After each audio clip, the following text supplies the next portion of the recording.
It's performative misogyny. I'm telling you, like, you know how there's America A, America B? There's the Internet B. And on Internet B, this behavior is like the beacon of masculinity. It's like championed as though you're vice signaling. You're vice signaling, and a lot of insecure losers on the internet sit around and watch this shit and go, yo, this guy's dominating women in the ways that I wish I could, you know? And they don't realize that they become unbelievably repulsive individuals in the process.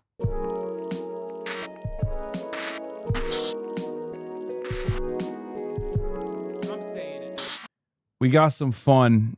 We got some fun stuff that we can watch. And maybe not so fun stuff. There's a Clavicular and the Evolution of Incel Culture video that I was going to watch. I don't know who this channel is, Jarrett Moore. But I think it dovetails nicely into what I wanted to talk about. Clavicular is doing a MOG course in Florida. He's officially reached that level. Every influencer eventually has like a sequence of botched surgeries and then, some other financial entanglements that don't turn out the way they want to. And then they do some sort of boot camp. And that's where Clavicular is right now. Sequence of botched surgeries that he did not need to take, that he did not need to get at all. And now he's doing a in-person course.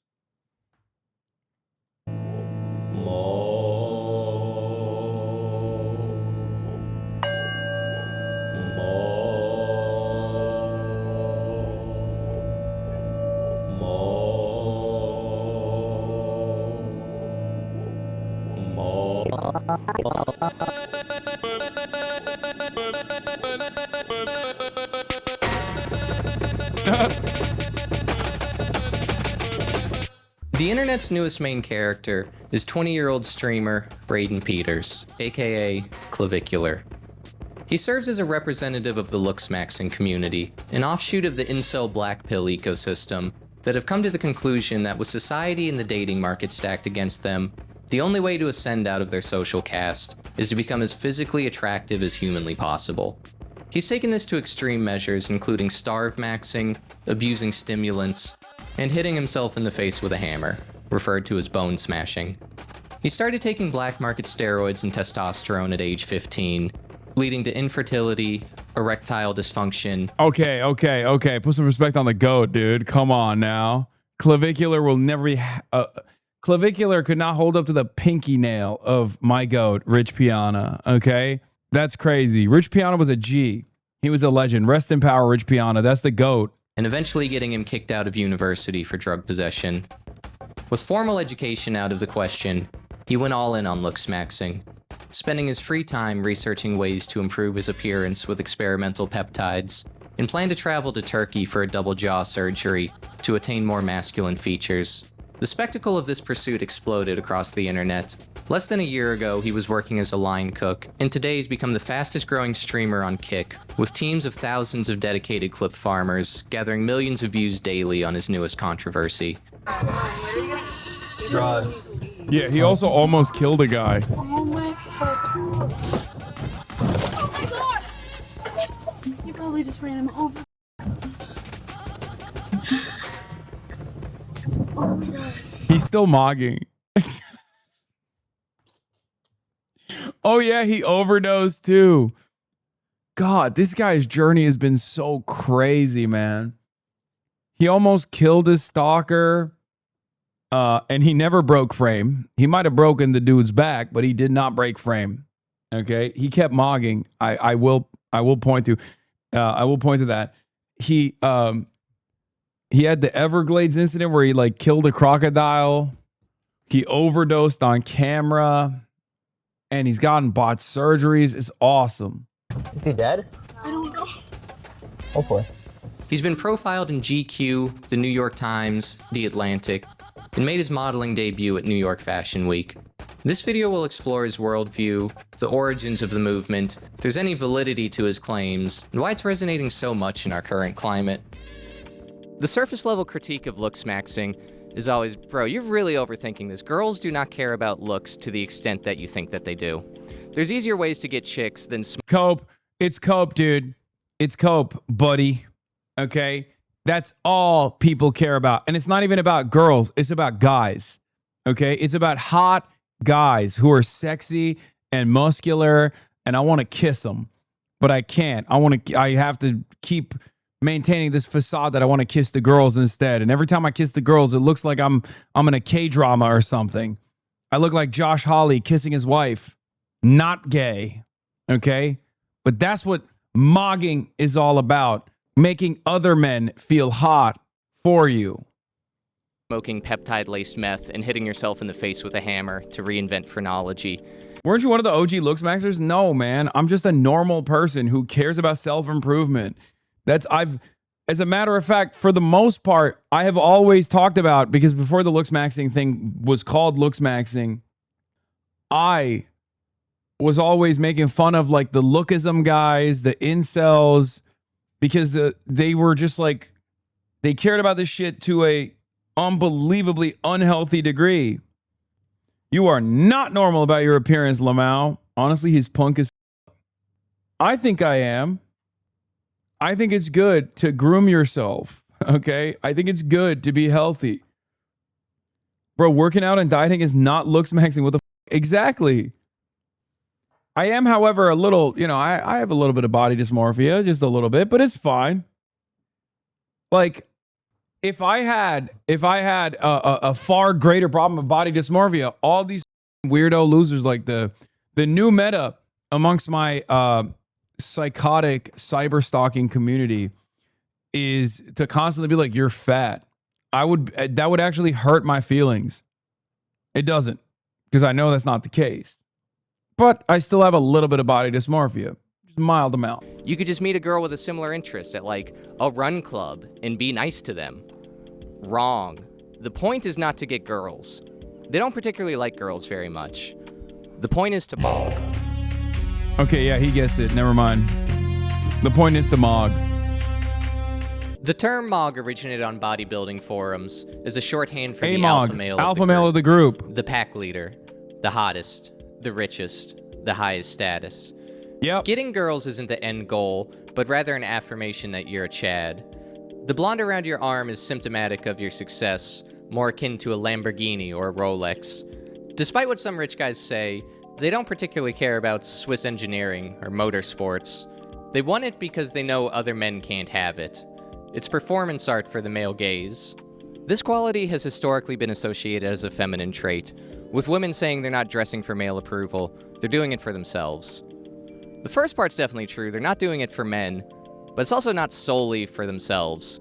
A woman by herself isn't wearing high heels and a full face of makeup. She's wearing an oversized Scooby-Doo t-shirt and Garfield slippers. When they go out, they're dressing for other women. But they're doing it in a collaborative nature. They want everybody else at the party to be hot and are excited to see their friends serving. The looks maxers see it as more of a zero-sum game in a competitive nature. They're aware of the prevalent hierarchies and have a desire to stand out.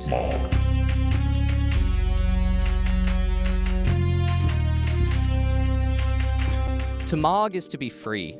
It's to be safe. From external threats, as well as safe from the voice in your head telling you that you're not enough.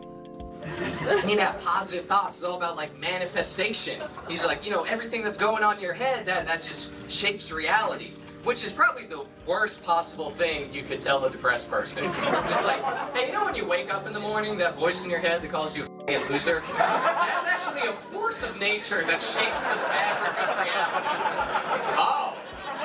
Oh God, I gotta go buy a gun. That's not good at all. The perpetually mogged are constantly looking over their shoulder, paranoid that what little they've earned will be taken from them by the oppressive Chad. What are you lacking, Myron, that you can't hold her desire? Why didn't you have her soul locked in? I mean, she was your girlfriend, right? Damn! You claimed to have her as a girlfriend. So where did you lack as a man? You had a girl? You saw this guy recently open up for Adam Friedland? Damn, this dude is... Yeah, I remember I've watched one of his videos before. This guy's going places, dude. Okay, respect. I remember I watched one of his videos in the past. But you didn't have her soul. So Rico, he didn't really steal Angie. he collected her. Yeah, man. They call him Rollerblade Rico. He's a shadow that just rolls out of nowhere, man. Smooth wheels, smoother game. You don't even hear him coming. 1 minute you're holding her hand, next minute, pew, gone. More so than desiring what the Chad has, their main objective is to escape the perceived power balance between the two. This hieroglyph contains an eternal truth that's essential to decoding the incel psyche. The Chad vs. Virgin meme has tortured the minds of the youth for decades. But the Chad didn't always used to be the goal. At one point, he was the enemy. Before he was depicted in his current form, he was written about in legends told at the cinema. Karate Kid, Heathers, Revenge of the Nerds. The mob took their resentment to the silver screen and created a revisionist history of themselves getting one over on the bullies, creating a fiction to shape the culture. Is he wearing a Teamsters jacket? Because I have the same exact one. I have the same exact jacket, but for the Teamsters. And humiliate the ones that once humiliated them inside of the junior high locker rooms. As the genre went out of style, never mind. The resentment remained, and a whole collaborative extended universe of the nerd jock archetype was... Is Twitch capping you at 25K? Yeah. No, dude. What the fuck are you talking about? I just have 25,249 people watching right now. Proliferated on sites such as 4chan. Chad, Stacy, Becky, and a whole roster of soy jacks were used as stand-ins to represent the power imbalances in people's lives. What started out as a meme for most people. Every weekend we have this exact same song and dance where people will come in here and be like, what's going on, bro? Feels like not a lot of interest. It's like Monday through Thursday, it's always 30K to 40K. And then Friday till Sunday, it's always 25 to 30K. That's how it is. Started People to become touch grass more in this real than the community. outside world. Instead of these figures being used to exemplify tropes exhibited by people, the real people were simplified to be nothing more than the living embodiment of these figures. They legit asked this yesterday.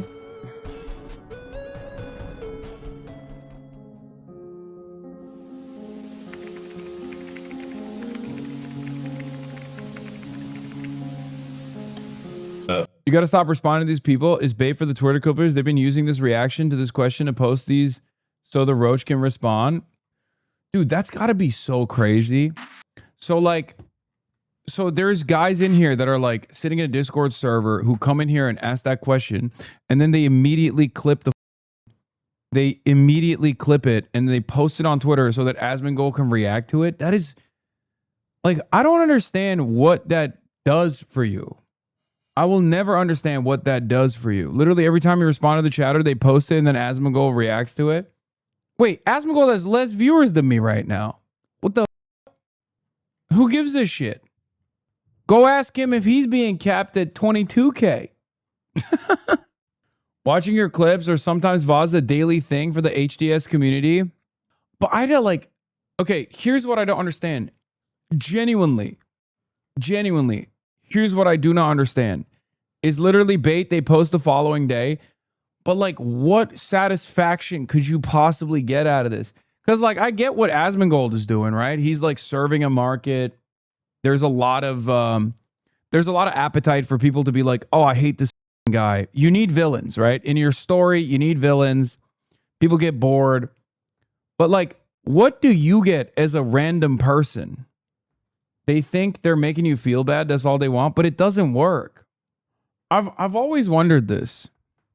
I have always wondered this where I'm like, what could you possibly get out of, like, what kind of satisfaction could you possibly get out of, like, even if you got your wishes across, like, let's say I got killed or deplatformed, went to prison or whatever, like, will that actually offer you any salvation? Will you legitimately feel accomplished?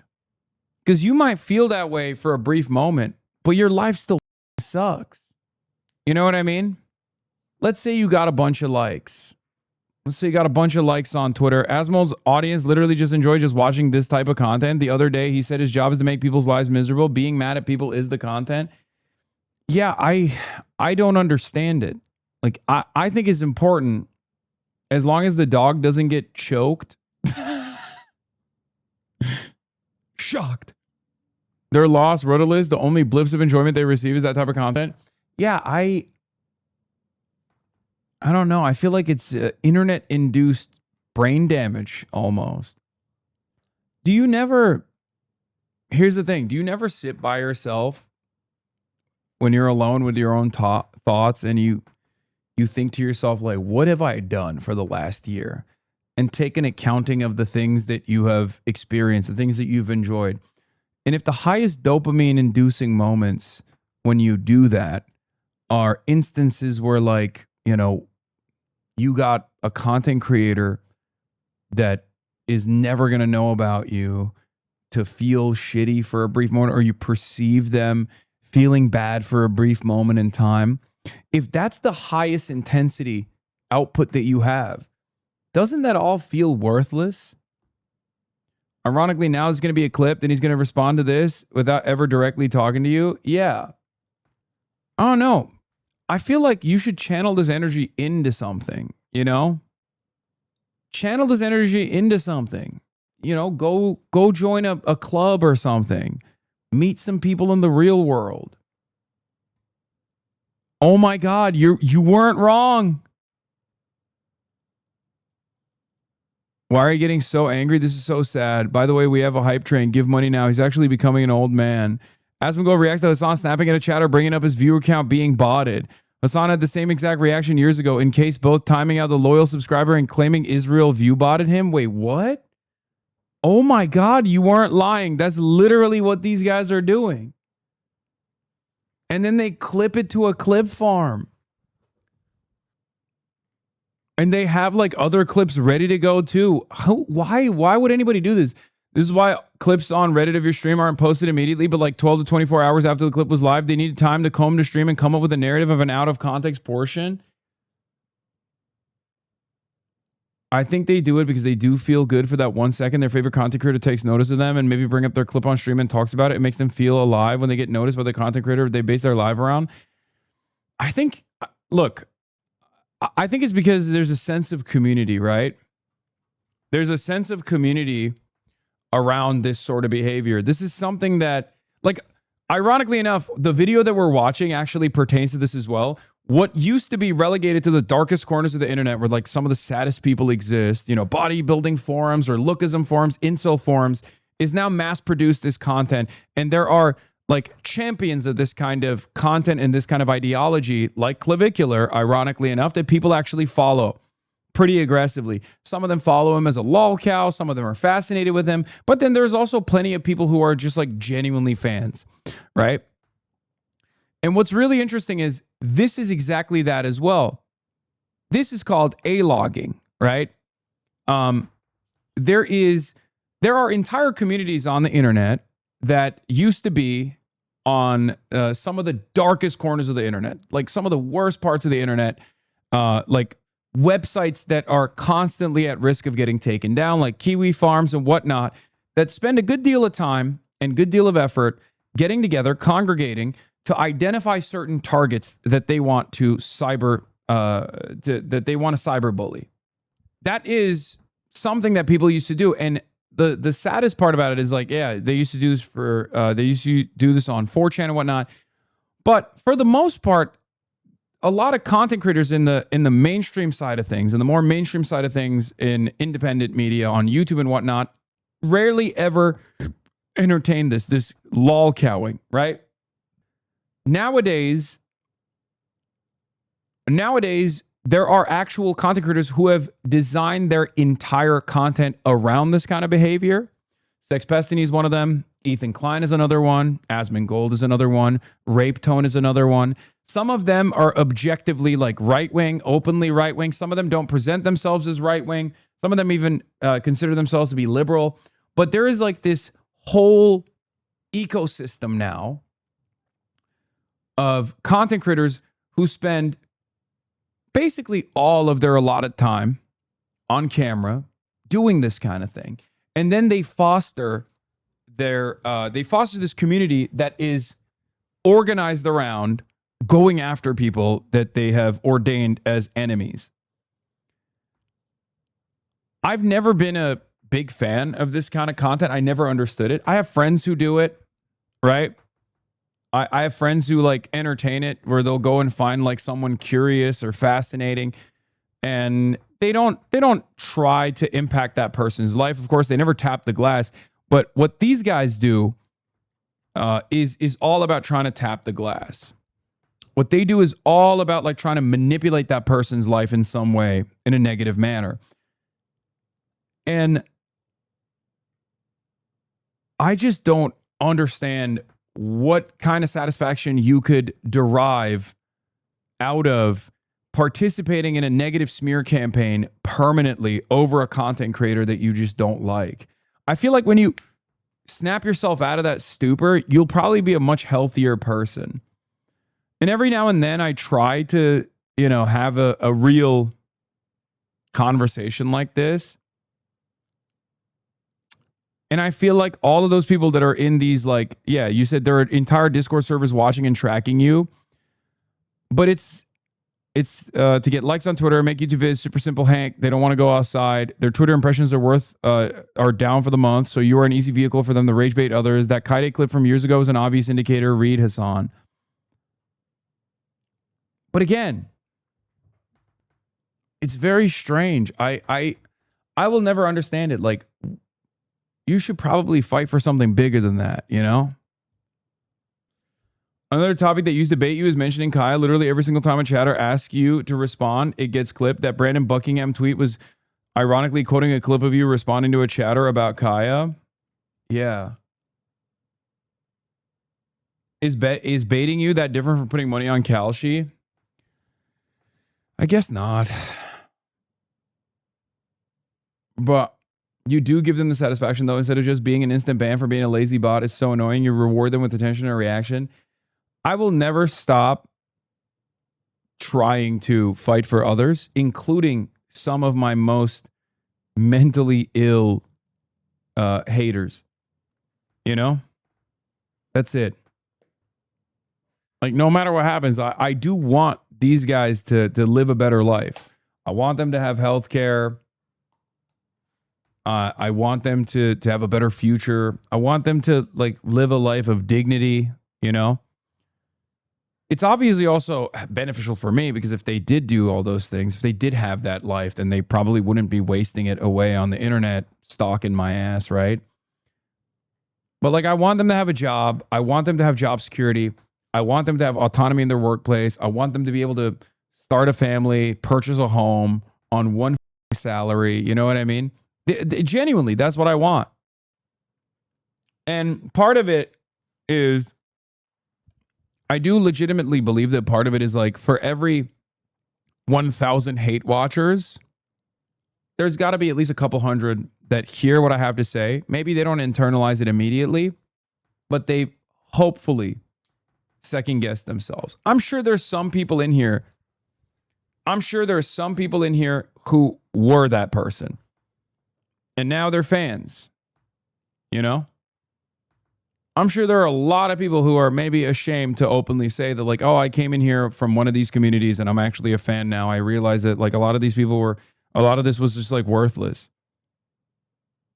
You just gave them a reason to not do what you said. What are you going to do? Yeah. Live a long enough timeline, and on a long enough timeline, some of them will become lifelong fans, and some of them will even become woke scolds on Hoscord. Exactly. Obnoxious men. Date the Chads. Yeah. Chads of this world. Yeah. Basically, the Stacy's going for the Chads. Exactly. The Stacys are the dizzy, dumb. Maybe not that. Girls. Maybe not that one guy who said whiny virtue signal boy. Okay, that's the last comment I'm going to respond to before getting back to the video. All I'm going to say is this. Whenever people come in here and say, oh, you're virtue signaling, you show that you have a deeply cynical, deeply nihilistic worldview. Just swallowed my spit. Stacys are the Chads. I'm gonna go back on this and then I'll rewind and then play it again. Whenever you say, oh, you're virtue signaling, whenever you say someone on the internet, someone who you found to be in opposition to is virtue signaling, you're just showing everybody else that your worldview is deeply cynical, right? You can't possibly fathom that someone is being sincere and hold an opinion that's different than yours. That every single person is out there championing causes for some other ulterior purpose. No one could possibly believe the things that you also identify as a virtue, by the way. You are openly admitting that what I'm saying is virtuous. You're saying it's actually good. It's the morally correct position. But you can't fathom someone arriving at what you perceive as the morally correct position and the virtuous position without some other ulterior motive. I promise you, there are people out there who are not like that. And perhaps the only reason why you feel that way, is because of the spaces that you occupy on the internet.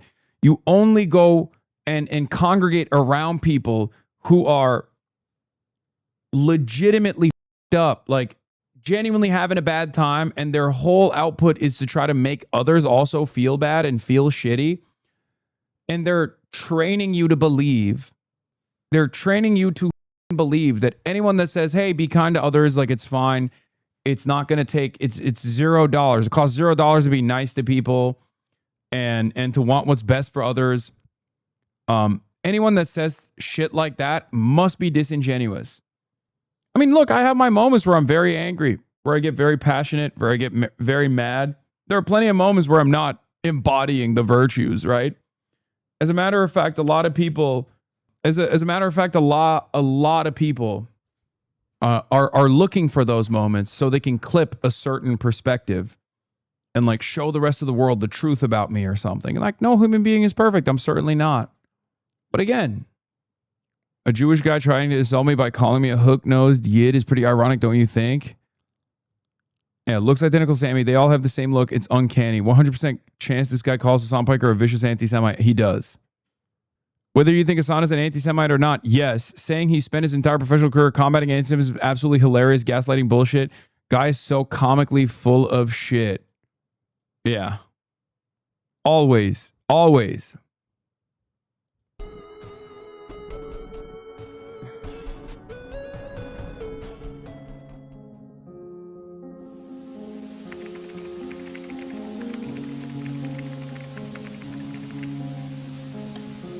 Obnoxious men. Date the Chads. Yeah. Chads of this world. Yeah. Basically, the Stacy's going for the Chads. Exactly. The Stacys are the dizzy, dumb girls dating the goofy, jocks. Yeah. Hell yeah. I came from one of those communities and I'm proud to say I'm reformed now and active with Houston DSA. Gave me, friends, and myself a purpose. Thank you. Yeah, that's what I'm talking about. That's why I do it. For all the chirpers in the chat who are like, why do you even address these people? That's why, bro. That's why. A better future is possible for yourself. You just have to be able to seize it. You have to be able to snap yourself out of your normal existence that possibly is leading you down this like deep, dark pit of despair every single day that you sit at home and rot and watch people and you're like, oh, I hate these people. I hope they could also feel a fraction of the pain that I endure on a daily basis. I'm just going to go out there and hurt them. I'm going to go out there and disparage them. I'm going to do this. I'm going to do that. Like, that's not productive for you. Okay? What's productive for you is to have a real purpose in life. Okay? Anyway, let's continue. So you call them Stacys and Chads. Yeah. I've heard that term before. And so that's in the alt-right? Yes. That conversation takes place in the alt-right as well? Yes. Do other things take place in the alt-right? Or red pill. You can either take the red pill or you can take the blue pill. Right. And some alt-right members even consider. But you come across like this guy. This guy's at the end of that. Okay, the pit of despair that I'm talking about. That's at the end of that pit of despair. And what's so funny is all of the people that are a part of his in-group, his closest associates and affiliates online, are probably on the internet after this guy gets arrested, calling him a homosexual and a LARPer and a weirdo and a loser. I've seen it so many times. The Terrorgram guys will literally egg each other on until one of them goes out and inspires a mass shooting, right? Until they successfully inspire one of these guys. This is obviously the worst of the worst of the worst, right? Like that's the final level of the darkness, right? And when they get there, when they finally do it and then they kill themselves in the process, all of their closest associates go online and they joke about it. They joke about how much of a loser or how Mexican the person was, you know? I see it all the time. It's literally the same. It's the same people. It's the same goddamn people that were egging the mass shooter on that will then turn around and go, this guy was a trans Mexican, dude. That was to be a black pill, which in essence means they're a MGTOW, men going their own way. Oh, okay, all right, okay. But the conversations tend to be focused around fellas who have been unable to lose their virginity due to the Stacys of this world and the Chads being celibate, involuntarily celibate. What is that? That means celibacy means someone who would never has a sexual intercourse. Right. Involuntary celibacy means this wasn't your choice. You essentially have been thrown into true forced loneliness and you're unable to lose your virginity. Right. This is especially painful for young males. When did you first go on to 4chan? 2014. 2014, and specifically when in 2014? He posted in the comments about you 15 minutes ago. Did he? He's done this before while I was watching. May 23, 2014. And how were you able to remember that? Because I remember that was a very significant day. Okay, what was that? That was when Elliot Rodger decided to essentially commit an uprising, a beta uprising, if you will, right, against the Chads and the Stacys. Okay. It was Elliot Rodger who was the cop is laughing. The father. Basically, the founding forefather of the entire movement. Right. So explain to me this movement. What's this movement about? It's basically a movement of angry incels, such as myself, who are unable to get laid. Therefore, we want to overthrow the Chads, which would force the Stacys to be forced to reproduce with the incels. Oh, so that's just a short form for fellas who can't get laid, can't have sex, right? Okay. And what happened in the Elliot Rodgers uprising? What did he do? I know he used a gun as well as a vehicle to convert the life status of certain. I mean, this dude has 100%, 110% mental issues. Yeah, I know. No shit. But if he had a healthy support system around him, there are plenty of people who also have probably a similar type of mental illness to him, but they're lucky enough to not find themselves in this deep, dark pit of despair. Okay? Like, look at all the tropes he's using. Look at all the statements he's using. It's very clear. Like, there are clear markers of where he spends a great deal of time on the internet. This is a incel mass shooter, if I'm not mistaken. Okay? Like, it's so obvious that he's on 4chan. He's in these sorts of like I'm sure he was A-logging, you know what I mean? For fun.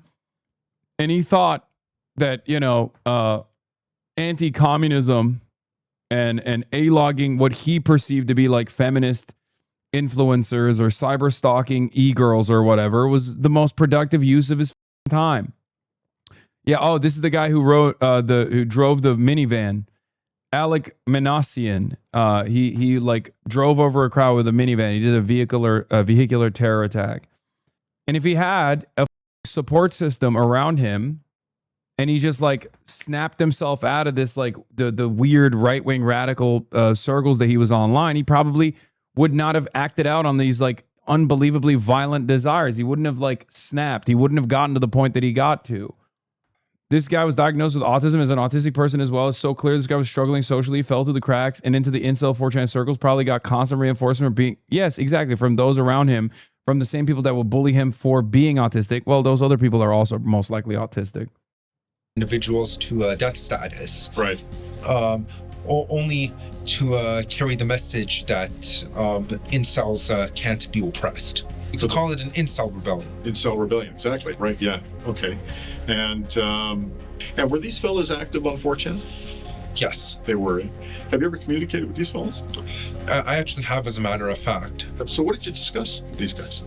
We discussed our frustrations at society and being unable to get laid. He said in the comments, Hasan, I paraphrased something at the end you said about capitalist realism referring to Clavicular. You get writing credits on the video. I'm on a Southwest flight right now with dog shit Wi-Fi. I'm only hearing bits and pieces, but thanks for the watch. Shout out, chat. Nice. And we were plotting a certain timed strikes just to put all the normies in a state of panic. Okay, and who would be a normie?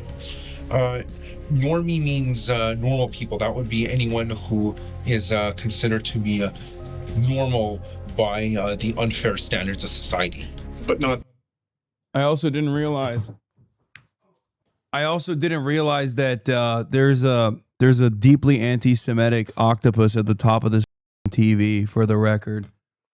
The Chads or Stacy's. Chads and Stacy's are actually above normies, or at least they think they're above normies. Of course, yeah. Okay, all right. So is it fair to say you've got Chads and Stacy's up here, normies down here, incels who believe they're being suppressed or repressed, yes. and so as a result, to even the playing field. Yes. They convert the Stacy's and Chads from living to dead, and to so make that we come out on top. But we do wish to subjugate them in order to make them understand that that our type is the more superior one. Right. So when you say subjugate, what do you mean by that? Meaning either imprison them or put them in a lower position in society. Okay. So that they acknowledge the incels or the Pepe the Frog types as the more superior ones. So you're saying things that I'm not familiar with. Sorry. What's a Pepe the but he's a mascot on 4chan. There's an octopus related anti-Semitic trope, chat. Yeah, but I'm also it's a deep cut. This is Greta Thunberg. Remember, this is like a autism helper or something. It's like an octopus plushie that Greta Thunberg posed with one time, and the pro-Israel crowd made it seem like she was deeply anti-Semitic for it. He's a mascot? Yes. Who is this 4chan? Oh, who? I never say this, but I feel for the cop. I mean, yeah. Is this 4chan? This 4chan. He may have been just a system administrator.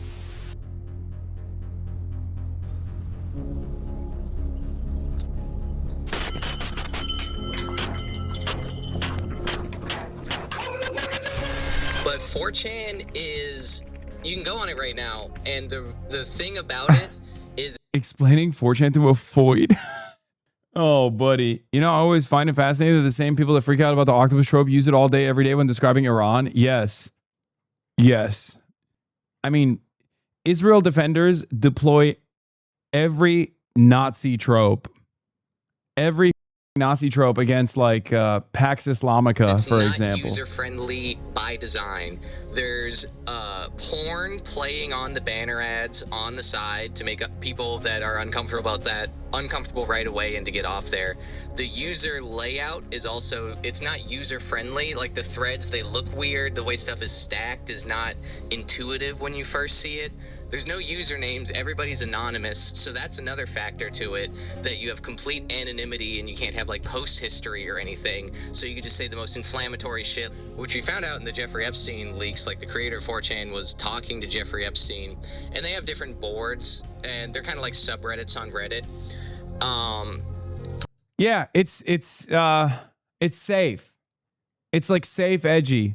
Couple mass shootings inspired here and there. Safe, edgy anti-Semitism, never actually impacting the halls of power, never actually moving you in the direction of any sort of like productive, like it's not safe for the average person, but it's safe for those in positions of power, right?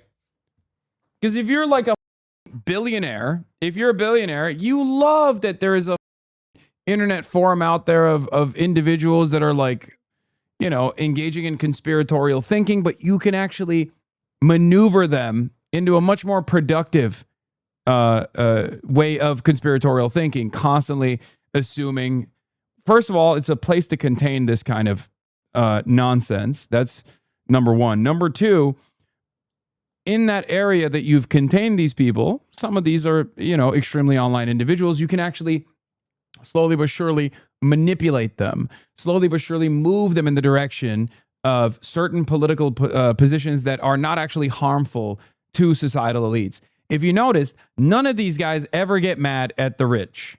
Okay? They get mad at Jews. They get mad at Muslims. They get mad at trans people, undocumented migrants. It's never those in positions of profound power. So yeah, this kind of, they get mad at women, right?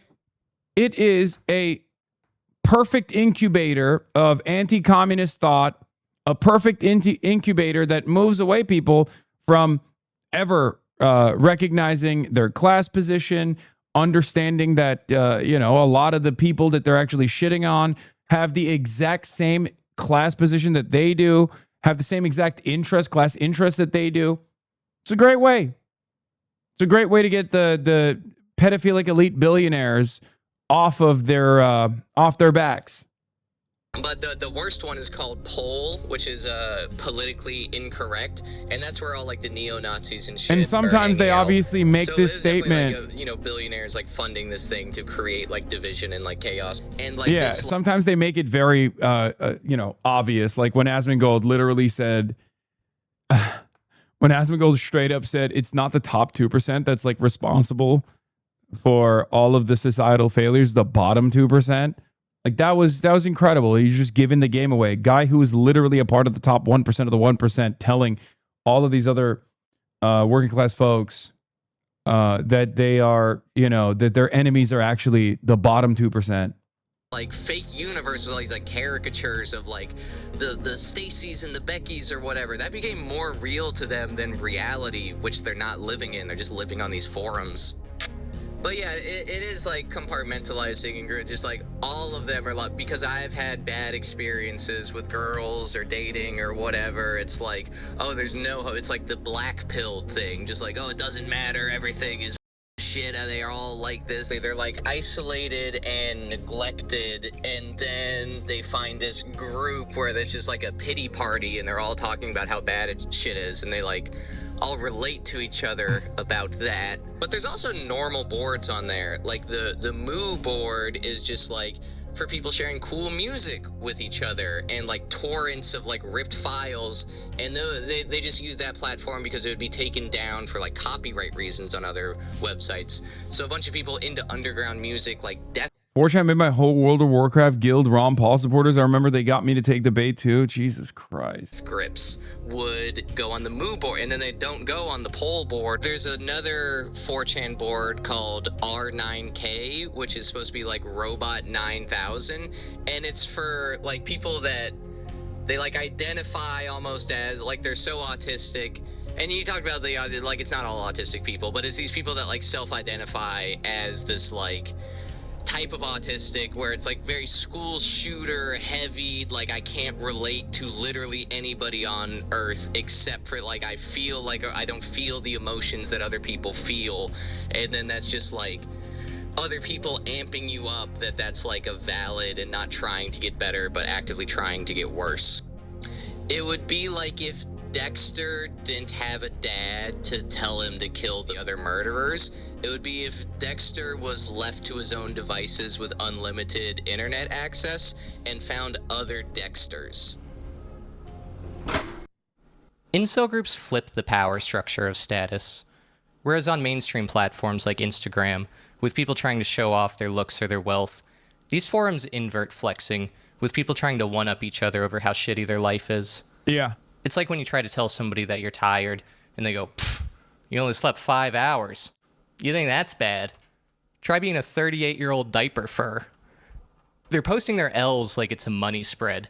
Don't even try to go in there claiming to be a real incel. I've never touched pussy before, not even at birth. It's over. I think I'm thinking pussy is a psyop by the government used to control and pacify men in this world and it doesn't even actually exist. I've never actually seen or touched a pussy in my entire existence. Therefore, it doesn't exist. Correct. I was a C-section baby. Respect to that guy. Unless you were born via C-section. Now, I'd be lying to say that these are not some of the funniest people on the internet. The best place to see their posts is on the subreddit r/kitchen cells. Girlfriend left me because I'm autistic. Drop my meatballs. Fuck my stupid chud life. I'm Indian. What the?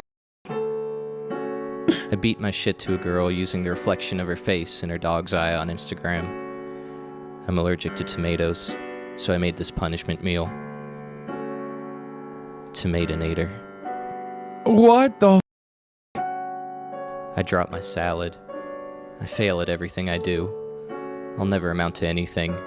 I'm a perverted incel freak with weirdly long toes. I'm a pathetic imitation of my father. Salad. I live next door to a dog grooming studio, and I like to pretend that they're talking to me when I hear "good boy," and you're doing so well. Okay, but that food kind of looks bomb. So I thought they were supposed to look like shit. That looks like some kind of like tofu curry maybe with potatoes. I'm a fat, greedy and should be put down like a useless horse.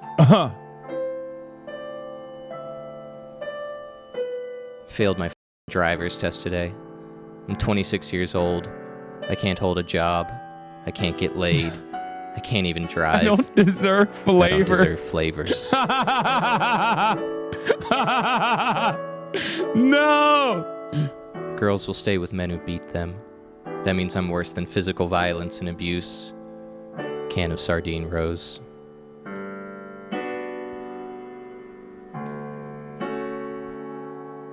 $20 male. Bought underwear from an OnlyFans. I saw a short guy subreddit the other day, and wow, these pity holes are intriguing. I'm only slightly above average, and it blew my mind. Dude, the real red pill is the faster you realize that all this shit is bad for you and that your mentality is what matters above anything else, the faster you can overcome these trials and tribulations that you have set for yourself. I know I've spent years and years talking about this. And back in the day, in like the early, 2018, 2019, 2020 era, people would always come to me and be like, dude, you're just a chat. You'll never understand it. It's like, no, dude, no, I promise you. I experienced a lot of growth. I experienced a lot of self-improvement. You can too. And one of the most consequential aspects of it is it's your mentality. Bro, how is he saying this shit without laughing? Just multiple takes until he doesn't laugh during one? No, I mean, these are, I think a lot of these are just like satire. I don't think this is like serious.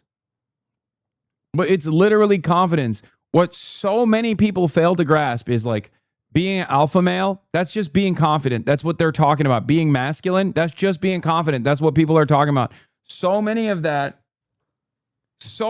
shit that these dudes, usually a lot of young men, are trying to figure out is their deep-seated insecurities. That's what it is. If you're self-assured and if you have confidence, none of this stuff matters. And the only way you can develop that confidence is by setting goals for yourself and then achieving them.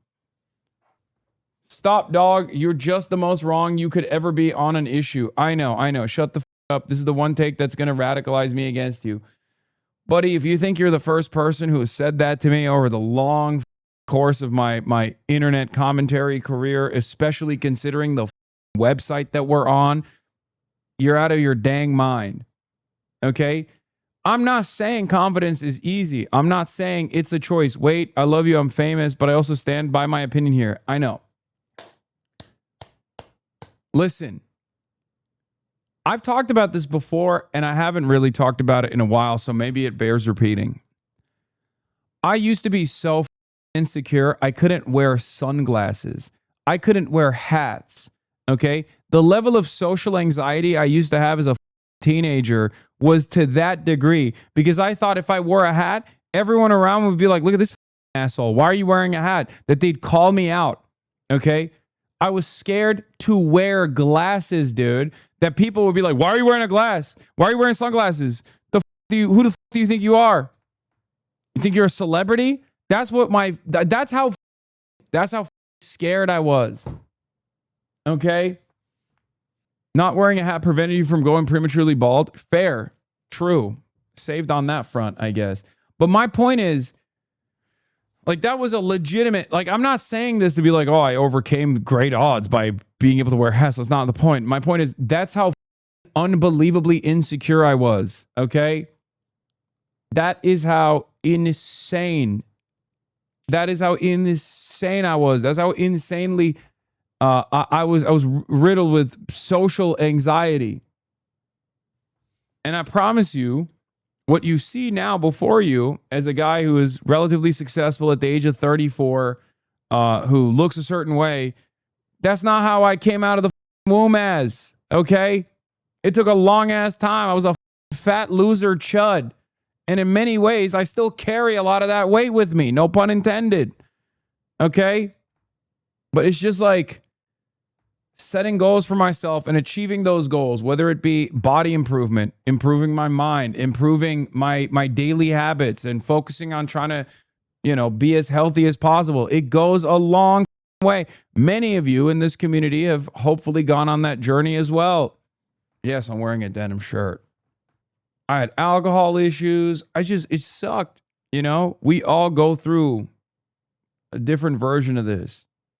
Brother, I've gone on the reverse journey. It sucks. Worst part is I'm too old to do it again. No, you're not. There's no such thing. I mean, I went through it during COVID. I went back to my fat chud ways. Maybe younger you was right about the hats, though. See, this is an achievement, okay? This is a profound achievement for me. I was able to overcome great odds, and now I was wearing ugly ass bowler hats and shit. But yeah, at the end of the day, of course, there's no such thing as it's too late. Okay? There's no such thing. You just got to start on that journey. Put one foot in front of the next and keep going, no matter what. Okay? Model. Now you dressing like Jamel Bowie? I'm not even wearing a hat no more. Why are you saying I'm dressing like Jamel Bowie? And also, he dresses well, so I take that. Put it on. Got an STI. Cheesecake. No cracks. Finance groceries with Klarna and have no way to pay it back. 427 credit score. Broke maxed Goysil. Dad The told me Goyim are today he's not come to all right. terms with the fact I'm gay, and he accepts me. I'm not gay, so I don't know why he said that. Fried pickles and garlic mayo. Type W in my mom's laptop, and the first search was what happens if both parents don't want their kid in the divorce. So I'm eating her whole lamb roast and rage jerking to her romance books. Oh my God. This isn't even a depression meal. My mom just made me literal chum. Me think me guan take me own life. Sushi Irie. My biology professor used me as an example of inferior genetics because I was short. I have a master's degree and I earn minimum wage. Chicken burger of absolute despair. Words cannot express my anguish at my own failures.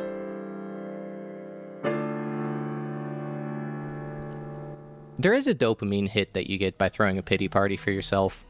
Like when I was in high school, I made a burner account and shared a screenshot from a breakup to some Facebook group that was like depressing text out of context.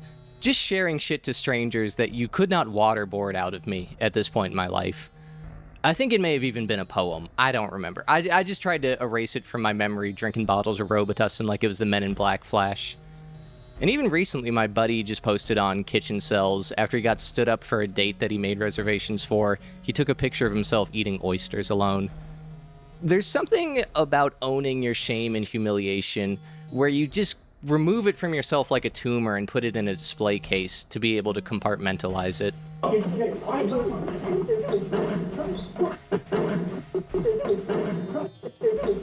It's funny, eh? You see something happen to you on camera? It's like it's not even happening to you. It's like it's happening to a different person. It's crazy. Martin Scorsese's Taxi Driver is really the first kitchen sales post. Somehow convinced a Stacy to go on a date with me. I take her to the theater close to my house, thinking we'd watch something romantic together. The face when the Foyd starts screaming at me that I'm disgusting for taking her to a porno theater. She doesn't like these type of movies. I didn't know she was a cinephile. Another day in my shitty chud life. Bowl of white bread, soaked in milk and brandy. These groups relish in their trauma and embarrassment, and instead of using these experiences as a spark to change, or at least contextualize it into something creative, they stay stuck in the muck. It becomes their whole identity, and if somebody tries to change, they pull each other down like crabs in a bucket, or gatekeep that these guys are just LARPing the sadness that they've all embraced. Yep. You can tell if a man is misogynistic by asking him one simple question. Is offering him any meal. Foyd warning. How to tell if a man is misogynistic. True cell response incoming. Oh my god. Oh my god. Unbearable, dude. Has tofu in it. If a Foyd asks me if I'll eat tofu, I am going to immediately hit her with my true cell rage. Hey, buddy. I don't appreciate you LARPing. Okay? You're saying So tired of fake cells on the sub whose main problems are personality. I'm 5'3" and my cock is 2 inches long. A healthy and balanced meal. Vodka and salty peanut bear bells. Those go hard, by the way. Well, not together. What is a Foyd? A Foyd is a shortened version of femoid, which is a pejorative for female, which already is like a weird thing to refer to a woman as. But that's what it is. Incels used to just call women females. Then they started calling them femoids because it wasn't like it wasn't mean enough. It wasn't derogatory enough. And now they have shortened it to Foyd. It's funny. I think it's hilarious. I'm sorry. It's just very stupid. And you can't take it seriously. There's no way that you can look at something like that and be like, well, this is serious violence and misogyny. They do believe seriously violent misogynistic things, but that's kind of a hilarious way to approach the subject. It's so unbelievably pathetic that it is actually self-defeating. Anyway, there you go. Now, the more you know. It reminds me of the Goy brick, right? Like, it's like one of those things where it's like, oh yeah, this is like violent, dangerous neo-Nazi ideology born out of these like internet servers and internet forums where people are anonymously sharing some of the most unhinged thoughts about how Jews control everything, right? But then the final outcome of that is a guy angrily taking a photo of their Delta Economy free sugar cookie and then calling it the Goy brick, saying that back in the day, before the Jews decided to feed us Goyim, the Biscoff cookies, we used to eat full 4-course meals on these planes. That's hilarious. Yes, on the one hand, it's coming from a deeply weird and often violent ideology, but it's hilarious objectively. Bro, what the are you saying? Also, it's objectively the funniest thing to complain about because, like, not the biggest Delta fan in general, but those Biscoff cookies are so good. Oh my God. Know them. You're acting like you are them. You're not them. Stop faking. A woman willingly sat across from you instead of sprinting away in fear. Fake cell. She even spoke to him. What a fake cell. She looked him in the eye. That's basically sex, bro. It's all because he's a gay cell. Thank you. There are a lot of fake cells now. People talk about there being a MAGA cultural victory and a shift in the entertainment industry. I did invent being a fake cell because I used to always say I'm false or I am an incel, and that is like low-key the invention of being a fake cell. I think it was like in 2017, 2018 when I started saying that. So I will take credit for that. And people would always say like, oh, dude, what the f are you talking about? You're actually Volcel. I was like, nah, I'm an incel, dude. Not really. That kind of petered out. That Kid Rock halftime show this was is the most brick. dusty, divorced-ass shit I have ever seen in my life. I just want to catch my fish, drive my fish, drink my fish. That's not the future, no matter how hard they try. Incel culture is what's starting to permeate the mainstream. Kanye West is like a groundhog for culture. Whatever he's doing is going to be the mainstream 5 years later. It is true. In 2013... I mean, Kanye West literally invented anti-Semitism. Like, I mean, I'm jokingly saying that. Obviously, anti-Semitism was very much around, but like, he was quite literally ahead of the game. I cannot believe it because we're on the other side of it now. But he was straight up there. He was literally there, bro. It is crazy. Critics hated Yeezus, and then by 2018, that was the sound everybody was trying to copy. Like at the 2016, at the time, I genuinely thought like this is ridiculous. Everyone's obviously gonna, you know, say this is ridiculous. Hopefully, he gets some medical help or something. No, nope. He straight up took Groyper culture to the next level, dude. He really did. He really did. And what's really interesting is in his most manic moments, he brought up Netanyahu every now and then. But literally at a peak of the anti-Semitism, he never once even talked shit about the nation state of Israel, which I find to be unbelievable. Like at most, he said a couple things about Netanyahu. That was it. Once he actually moved into the, the full-blown, the Heil Hitler version of Kanye West, he never once said anything bad about Israel. He never said anything about Gaza, except for when he said, you can't actually psyop me into giving a about a free Palestine. So he was literally anti-Palestinian while he was doing the Heil Hitler shit. I always found that so strange. I'm not like expecting him to be pro-Palestine, but it's like, it is kind of wild that he didn't even like accidentally arrive at those positions at all. He just straight up was like, I don't like Jewish people. Israel is fine, actually. Israel's really cool. Jewish people I don't like, but Israel is awesome. He was the OG. He put on the red hat, and MAGA stayed a cultural force until about 2021. In 2022, he linked up with Fuentes and was entirely on the 4chan troll culture wave. So it's going to be an incel winter until at least 2027. Open Instagram Reels and tell me that's not the zeitgeist right now. Hi, welcome to Callie Groyper Piggyverse. Imagine you're a boomer. You think, well, I bought a house when I was 20, decided to debate the most powerful Taylor Lorenz liked person in Gen Z, Piers Morgan, Nick Fuentes. Psh, psh, get back to work, Piers Morgan. Oh, psh, psh. Mid-tier normie, high-tier normie. Clavicular's name, do you know what Clavicular's name means? Is it like the bone or something? No, because... Oh, so it's really bad that he got frame mocked because that's like his name. Yeah. Oh, so that's why it's brutal. Yeah, and it's one of those... Yeah, because he got frame mocked. Who's like the #1 gesture maxer, if you had to say, like at this company? I'm slowly learning that being neurotypical and being a normal person, it doesn't fucking matter, because when I talk with this vernacular and I talk, say the words that I'm used to saying, which, by the way, is not like something intentional at all. It's just genuinely how I've... Of course, you're well researched. I've talked, because I was on forums for hours every single day. We'd say this lingo. Yeah. So it's quite normal. And now... It is kind of wild that Andrew Tate just gets to be an out and about rapist.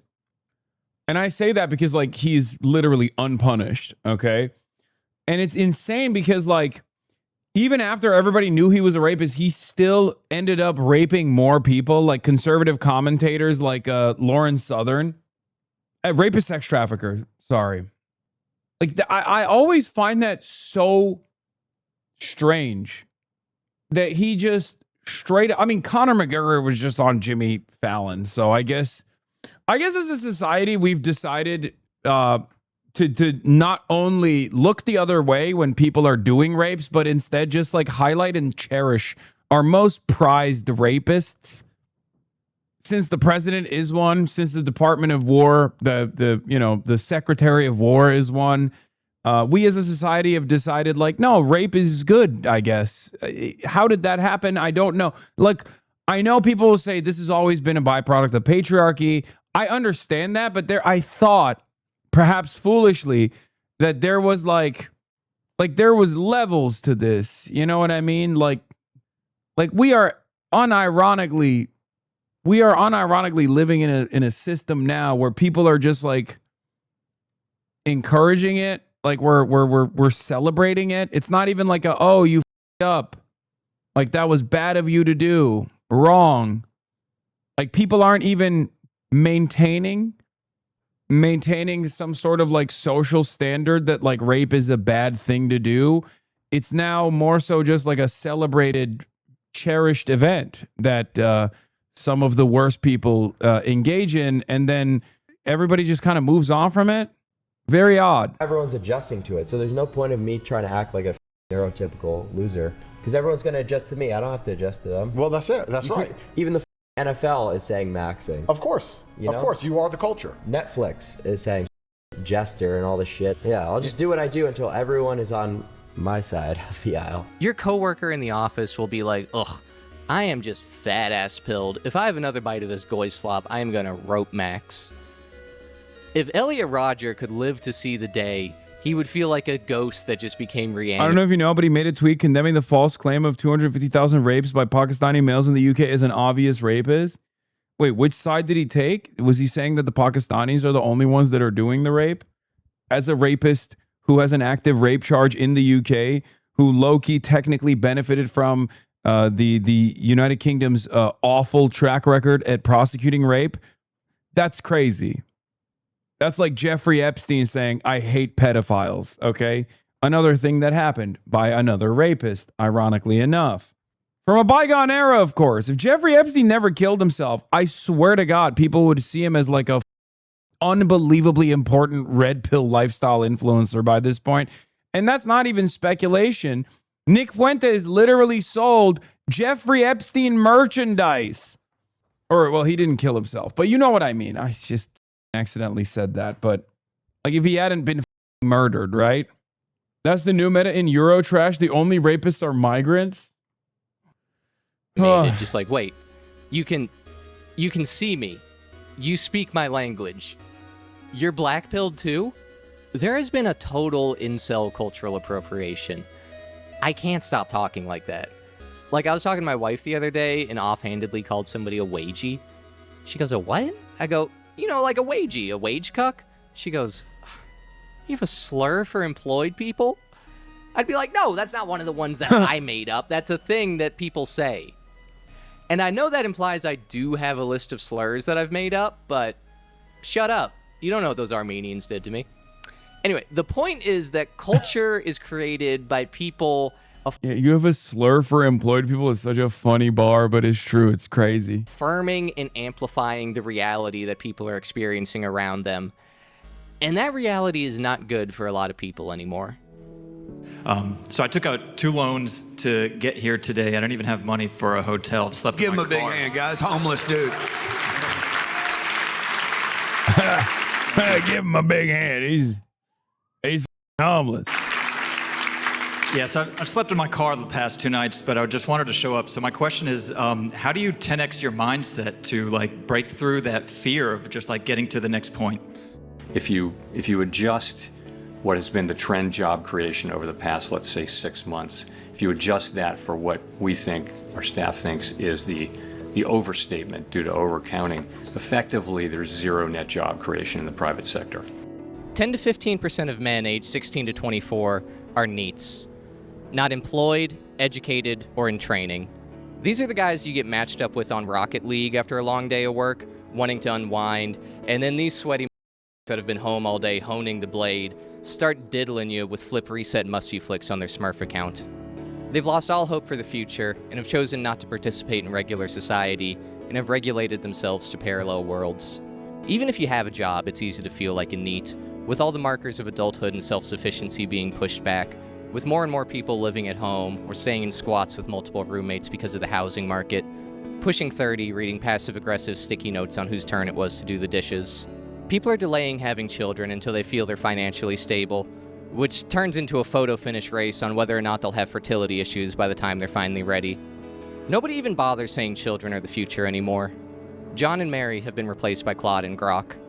A lack of social third places that don't require you to spend half your day's pay are causing people to primarily socialize online. Instead of having some sort of social cohesion with different types of people in a community, you can be relegated to niche echo chambers online where people amplify the worst aspects of their personality.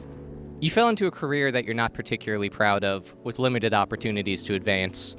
Meanwhile, you're given boomer words of wisdom that are about as applicable as somebody telling you to become a blacksmith or a milkman. Well, you just walk in, give them a firm handshake and look them in the eye, and then they'll give you a job sweeping floors. And if you stick around long enough without complaining, you could become CEO of the company. That's how it works. The only way to increase your salary is through job hopping and supplanting that through gig work. There's no pension or securities, and you always feel like you're on the bubble, that your job will be replaced by AI or eliminated due to downsizing after being acquired by private equity. For newer grads... Bro, please tell me there's a way to get my mustache thicker like this guy's and yours. I'm so tired of having a wispy cuck stash, bro. Minoxidil. You can put it on your lips. Rogaine. Put me down, please. No. You wanted to be held up. You wanted to be put on the public square, and now everyone knows you got a wispy ass cuck stash, dude. But you can fix it. Just don't kiss pregnant women. I think if someone is saying that they have a wispy ass cuck stash, I don't think they're going to be kissing anybody, okay? At least until they have a real caterpillar up there, okay? Hasan, I want you to give my mom a rug burn. Jesus Christ, dude. Most of the entry-level jobs to get your foot in the door are being outsourced and automated, limiting upward mobility if you lack a nepotism connection. The middle class has been hollowed out. For the most part now, it's just going to be the rich and the working poor.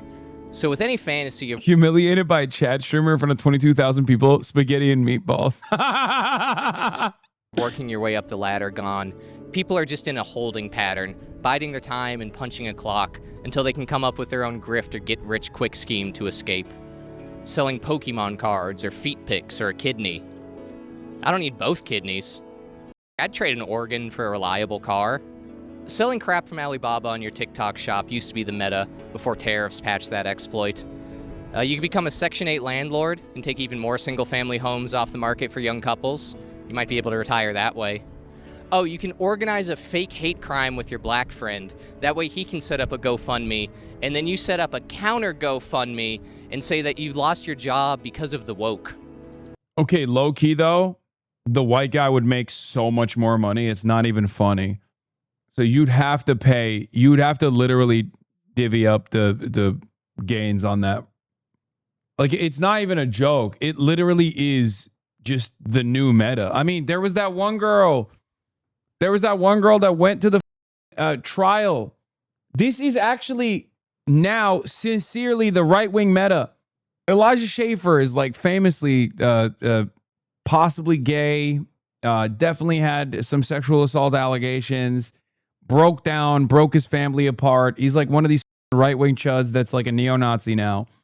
He literally picked a new like white girl to be his like new e-girl, and she became famous overnight because she went to the Carmelo Anthony trial, and outside of the Carmelo Anthony trial, she literally said the N-word with a hard R, and then said, you know, they're chimping out or whatever, okay? And she said it within earshot of black people, and they filmed it, and instantly after they filmed it, she became famous.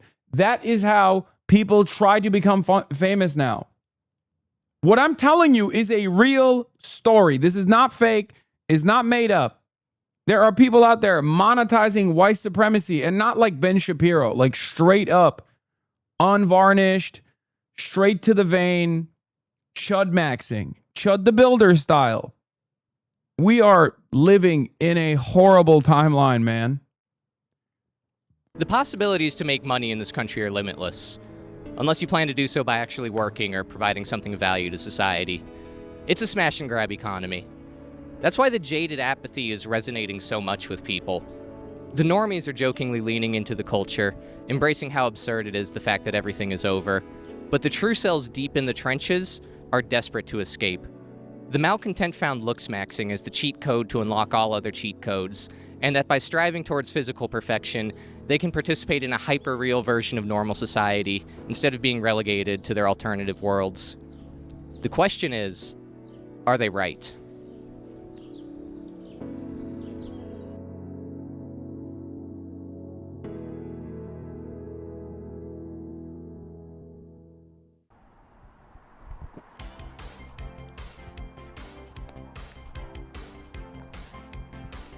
speaking of not having any money, I also have a Patreon. I have been committing low-level fraud and breaking and entering to make these videos over the last year. This business owner doesn't know that I'm here right now.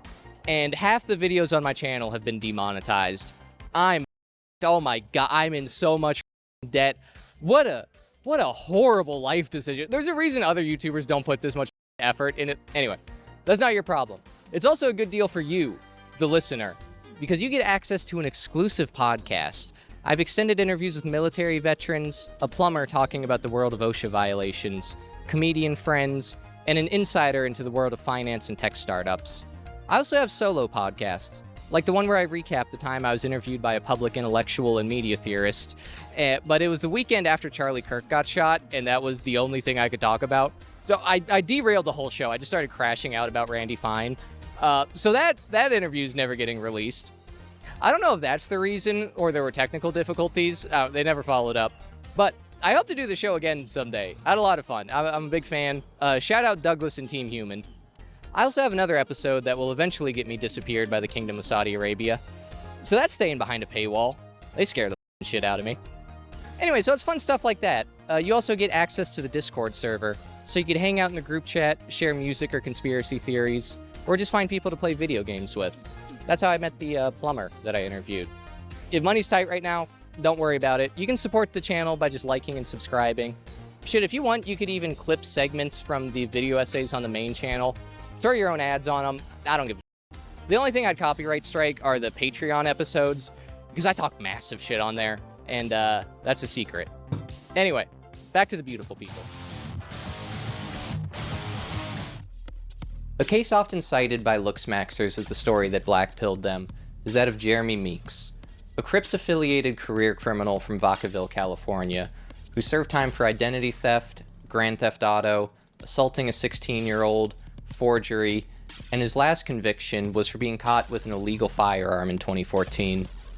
What was different with his last arrest was that the Stockton Police Department posted his mugshot on Facebook, which then accumulated over 90,000 likes. Hashtags such as Prison Bay and the Blue-Eyed Bandit spread like wildfire, with women thirsting over him in the comments. Vanessa Vieira writing, if this guy broke into my house, I'd make him forget why he broke in within 30 seconds. Laugh out loud. Lady Santiago, I'd got 50 shades on that man. Oh, God, yes. Huh. And within 24 hours of getting locked up, I had hundreds and hundreds of letters coming through. Oh, no. Yo, this kind of shit doesn't happen anymore. Like, that is like a... That back in the day, even the internet was a little bit more united too. Like, because this is like the early aughts of the internet era. Like, damn, Daniel. Bro, you said Luigi?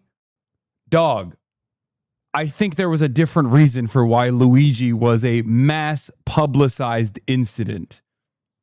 Hello? Did you guys forget what allegedly happened? I'm talking about like random guy that gets booked and then his mugshot goes viral. Like the closest you can get to this is Hawktua. That's it. Luigi is a totally separate story. Like Ellen would have had Clavicular on and he'd only be viral for a week. Yeah, true. I guess that still does happen. That still does happen. Clavicular is one of those examples. Hawk2 is another one. The Nixon 4 guy. My Mayor Muslim, my bagel Jewish. He kind of ripped that off of Twitter and then he became like the guy, but he's not really like popping off. It was wild though because I was getting too many letters to where I couldn't even read them all. Did you know Luigi is a Patrick Bet-David fan? Yes. And so I'm passing them down the tier and now everyone's going, hey, this chick just said, and it was just too much. Me and Luigi share that. Yeah. I'm getting naked pictures. I'm getting money orders. All kind of money's being sent in. I'm still getting movie opportunities. While I was in the feds, I signed a deal with a management agency saying they're sending me books, The Artist's Way, the Yvonne Chubbett acting book. Like they're sending me all kind of shit. Meeks was sentenced to 27 months in prison instead of the recommended 63, with the judge saying she wants him to take advantage of the opportunities he's been given. He can't go to prison. He's too pretty to go to prison. During lockup, his wife managed his Instagram account, fielding brand sponsorships and contracts, only for him to leave her to pursue modeling after he was released. Yeah. And shortly thereafter, he entered a relationship with a billionaire. daughter of a UK billionaire. Stepped fresh out of federal prison into the limelight. You know, Maseratis and camera crews took me to the halfway house. Getting legal money is amazing. It really is. It's not stressful, you know? You don't have to worry. Getting that legal bag, oh my gosh, it changed my life. And it's easy. It's easy to get money, you know?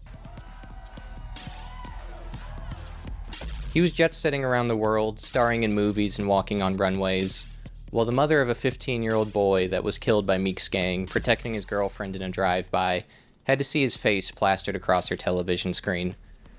His story showed that if people find you attractive, you can be forgiven or even exalted for doing the same thing that would cause the public to revile an unattractive person.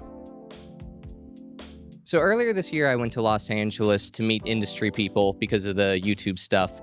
And I'm told when they were sent my videos, the first thing multiple people said was, he's got a good look, you know, he's quite unconventionally attractive. I personally didn't know I was doing a goofy style, but all right, I guess I'll take it. We were watching the Beatles documentary, and then she's like, you know, I forget how ugly the Beatles were. I'm like, oh, that's crazy, because I look like all of the Beatles. But I bring that up to state the obvious, that Hollywood explicitly cares about looks. You can push through the other side, too, and be so weird-looking that you become a commodity, but it's a reverse bell curve with the extremes on either end. Excuse me? Yeah. You mean Emma Stone is the ugly and then Star Wars is the sexy, right? For a second, I thought he meant the other thing, which was slanderous, libel, defamation. Being rewarded. If you're just kind of chopped and want to work in the film industry, you either got to hold the camera or get a master's degree from Harvard. It's like Chick-fil-A, women and gays in the front, and then they got the orcs working the deep fryer in the back. It's brutal, but that's what the audience wants. With Tinder and hookup apps being a lot of young people's first venture into the dating market, it makes sense that they would probably think that most people only care about looks. If you met each other in real life and hit it off, most people will overlook all that superficial shit if you vibe together. But when you're scrolling through a portfolio of potential life partners, you're placed into the mindset of a Hollywood casting director, and you're trying to cast the person that looks the part of your boyfriend or girlfriend before you get a chance to know the real them. Going back to the lack of affordable social spaces, it's hard to find an alternative. If you're lucky enough to meet a girl in school or through friends, it's a little less demoralizing. If you happen to be 5'10" instead of 6 foot, your friend is not going to filter you out from setting you up with her roommate. Someone's type is a lot more flexible when they get a chance to know the real you instead of just a collection of data points on a spreadsheet. But looks aren't completely irrelevant. Like if you have an active lifestyle, you probably want to find somebody that's in good shape so you could do the same hobby. Also, like one of the things that I always am confused by is whenever people are like, oh, dude, like, oh, dude, it's just like, it's a failure. Like, oh, dude, it's a failure if you look a certain way. You don't look hot. You're just never going to attract anybody. That's wrong. But then also on the opposing side, people will be like, looks are nothing. It's irrelevant. Like, of course it's not irrelevant. Like, you're not uncovering a deep hidden truth if you say being physically appealing to other people will give you benefits. Okay? Like, it's just another hurdle you must overcome if you're kind of chopped. It is what it is. Okay? That's it. It's just very funny when people just be like, oh, you know, people perceive you in a much kinder and much more positive way if you're physically attractive. They perceive you as attractive. It's like, wow, you don't say. What other secrets have you unlocked, genius? Together. Like, caring about your physique can be cool. Those bodybuilders that I met on Venice Beach, they were cool as They weren't like douchebags or anything. They took time out of working out to help me do my stupid little YouTube video. And then they were super supportive. They're like, oh yeah, man, you should get into lifting. It's a lot of fun. It's like super rewarding. You know, just start out slow, get on a program. I was skinny when I started, so you could do it. You know, it's no problem. The thing that I think is troubling about looks maxers compared to bodybuilders is the underlying resentment and projection. Like, bodybuilders are just in it for the love of the game. They just want to be like Hulk and like lift heavy rocks. The looks maxers see everything as this weird psychosexual power fantasy where they're always jockeying for status.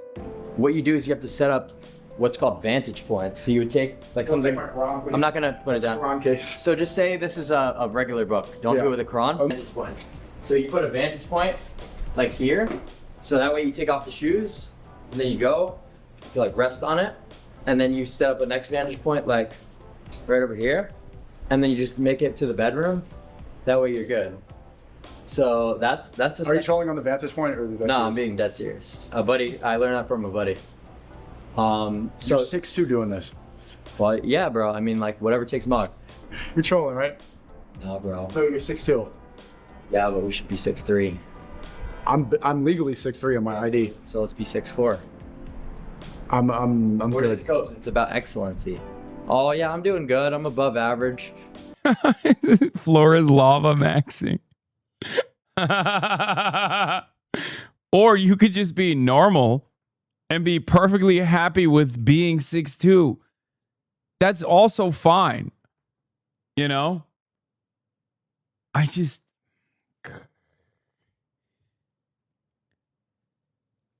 often will look at shit like this and be like, how do people not understand the unbelievable insecurity oozing out of every orifice? I feel like I got different glasses on where I look at this and I can't see anything but that. It's just like beaming at me. And yet there are so many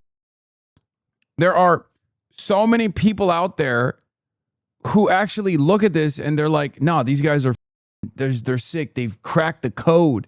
I need to be like them. It's like, that's still only the 93rd percentile. I want a girl to like me for my personality. I've never heard anything so.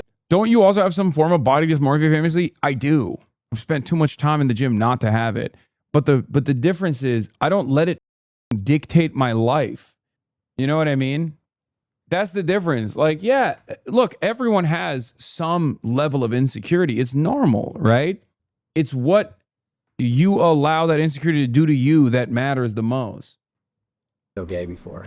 You should get jacked for yourself, not as revenge to spite humanity. For example, Clavicular is currently doing a month-long, 24-hour-a-day live stream. I tuned in, I watched an entire day in the life of Clav, hanging out with DJ academics. After an interview, they both went out on a party boat in South Florida together. To go off on a tangent for a second, you need to watch the public humiliation ritual of DJ academics at sea. Yo, I'm on an 89 tab, like kind of gooning. I'm looking for some shit. I get in the 90th.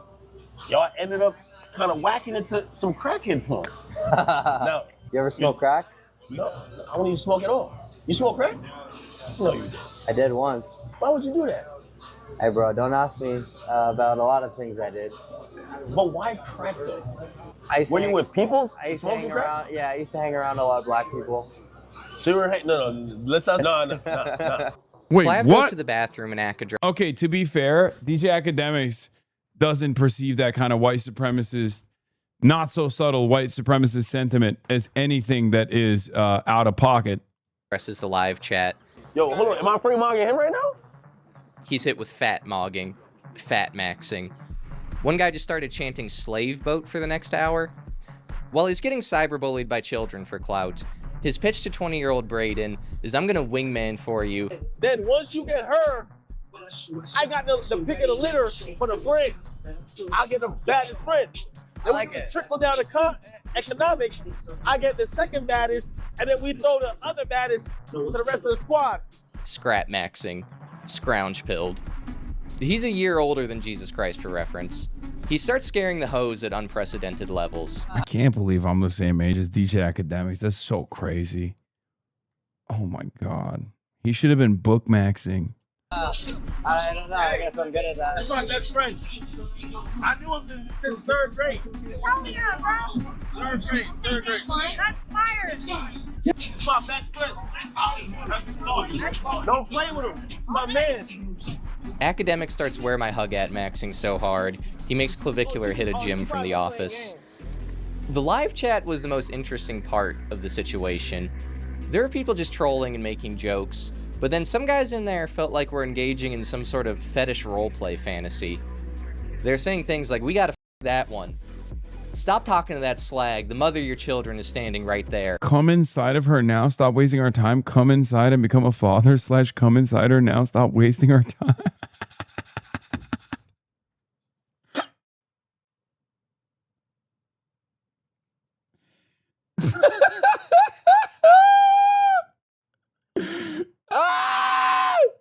What the?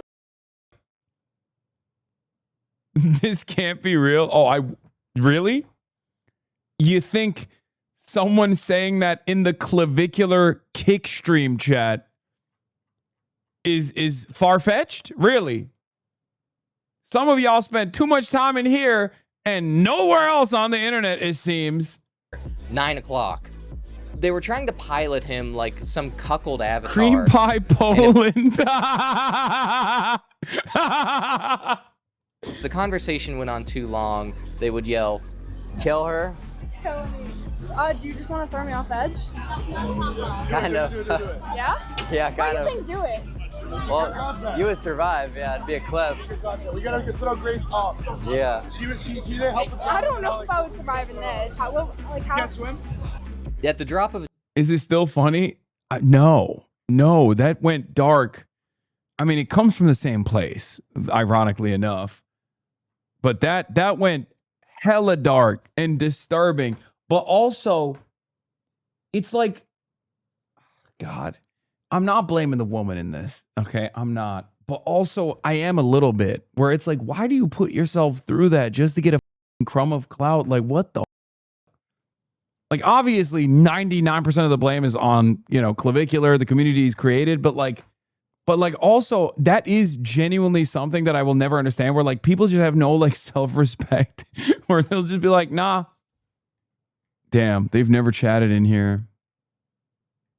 dime, he would start berating and insulting the women if they showed any reluctance to have sex with him. I mean, I'm not trying to be friends with you. I'm trying to have sex with you. Yo, I fucking hate this line, of course. This is where the chat became most alive.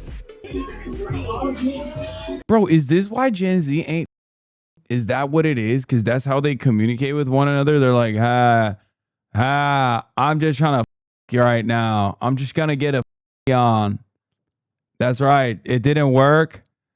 Wow, that's a fail, Riz. Like, is that what's going on? I'm old. I'm old man yells at cloud. I'm old man yells at cloud. Oh my God. Oh my God, bro. What the f is this cursed behavior? I mean, first of all, none of this shit should be filmed. There's no way. There's no way that you can make like Riz work well on camera. It's supposed to be an intimate moment. Okay? It's supposed to be a intimate moment that no one should ever see. It's the same with like sexting. It's just never going to when it leaves the target audience, the intended audience, which is the other person, it will never be reflected on positively. Okay? That's why he's trolling for bitches. Dude, please never write that again. Yo, what the fuck is up with your fat ass bitch? Don't push you on, okay? Disrespecting women is so manly and strong. Wee woo. Disrespecting women is so manly and strong. I mean, that one's sarcastic. Instead of Alec Manessian running over sorority girls with a van for their sin of desiring chads, Clav has become what they craved and used that to humiliate them for their hubris. You want a 6-foot-tall millionaire with a chiseled jaw? Okay, bitch, well this is how guys like me treat girls like you. He makes it clear he's aware that's what he's doing too. I would never say that to a nice girl with who comes from a good family. I would never disrespect her like that, but a girl who's a porn star, or I already know is a hoe, it's like that's the kind of thing that they're looking for anyway. Do you feel so like there's a huge difference in the way that I talk to these OnlyFans girls and the way that I talk to a girl I know comes from a good family. Why is there no like reverse clavicular? Like a guy who's just being kind to people. Oh God, I'm so lame. I'm literally my parents. I've become like, this is such a dad thing to say. And I just blurted it out, and I didn't even realize when I was blurting it out, I didn't even realize I was being lame as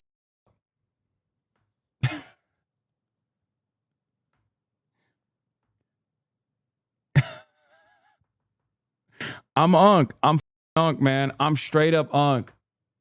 In school, she's a good person. So there's really a difference there. Now, a lot of these girls are extremely rude and annoying, to be clear. He's not my boyfriend. He's real good. He's not our influencer, but... Oh, is it? His name is Benny. He's like known for saying like the N-word. But he doesn't seem to grasp that he's just the male version of the worst woman on earth. In one clip, he's genuinely distraught seeing a man getting humiliated by a dominatrix. Get out, go on. What the f? Get the f up, dude. What the f? Being sincerely offended at the plight of a fellow man. Oh, that's so funny. What the f are you? You're just trying to embarrass this poor dude. What the f is wrong with you? No, you're trying to embarrass this guy, and it's disgusting what you're doing. Oh my God, he got so autistic. Oh my God. Oh my God, he got so autistic. That's so funny. There's that one clip of him seeing penguins and then going, oh, penguins. That and this moment now are etched into the back of my mind as like peak autism moments. Okay, when he got like super sincere about defending men's rights. Let the cuck go along with his fetish, dude. Captain Sable, bro. You're taking advantage of him, right? Because men are down bad.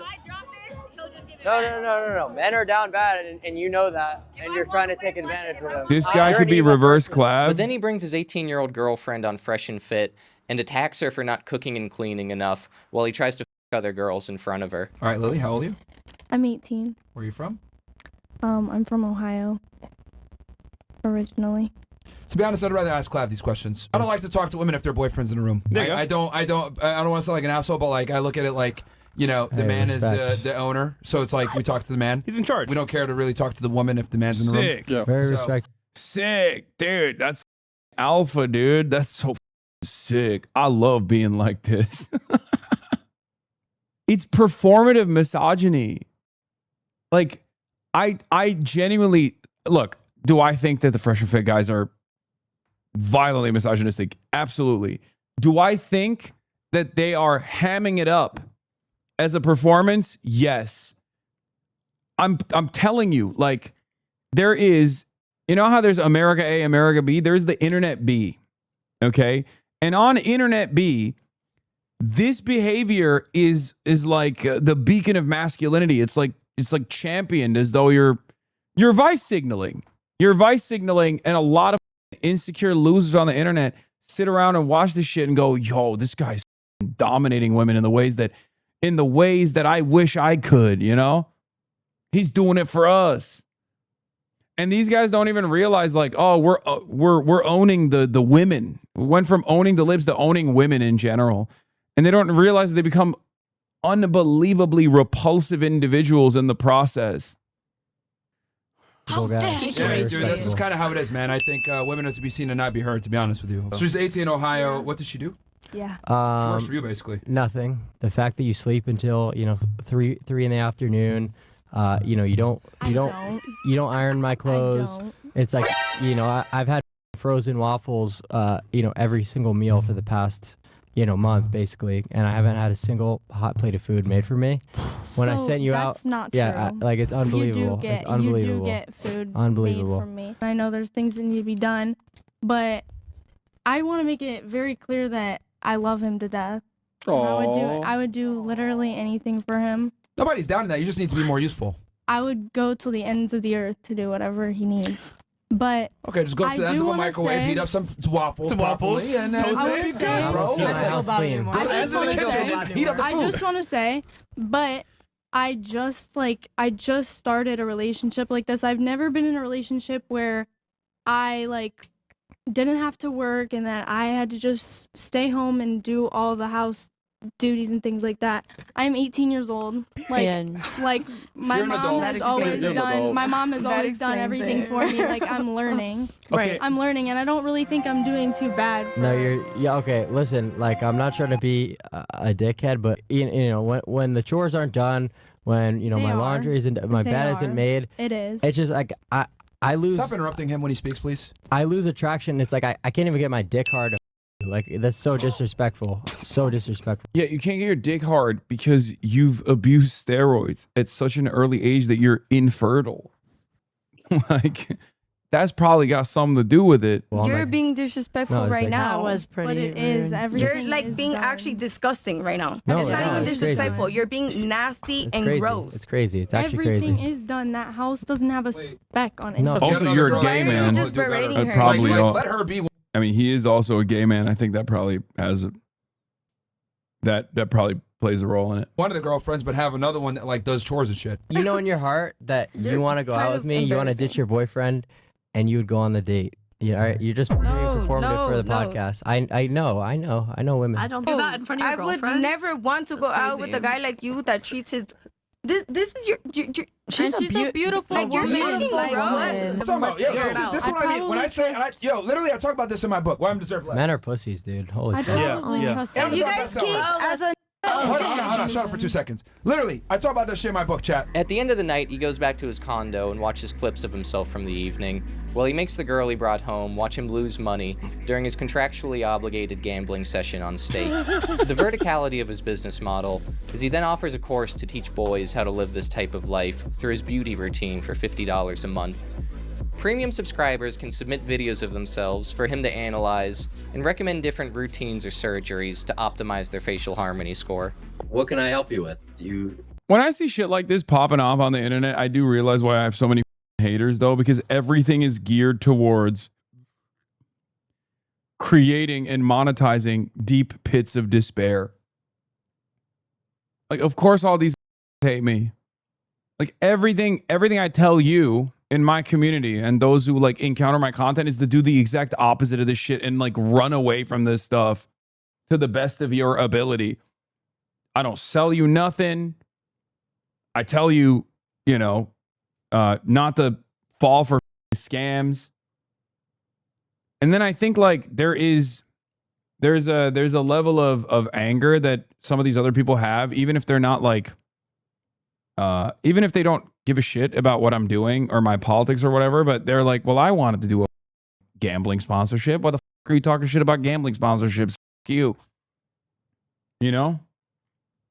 You want to start looks maxing? Okay. Well, I would say that the best place to start would be with some sort of dental work, right?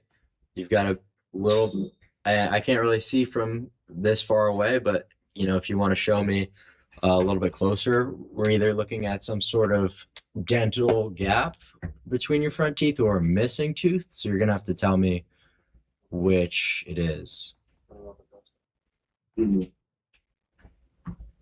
Which is it? The first? Is it a missing tooth?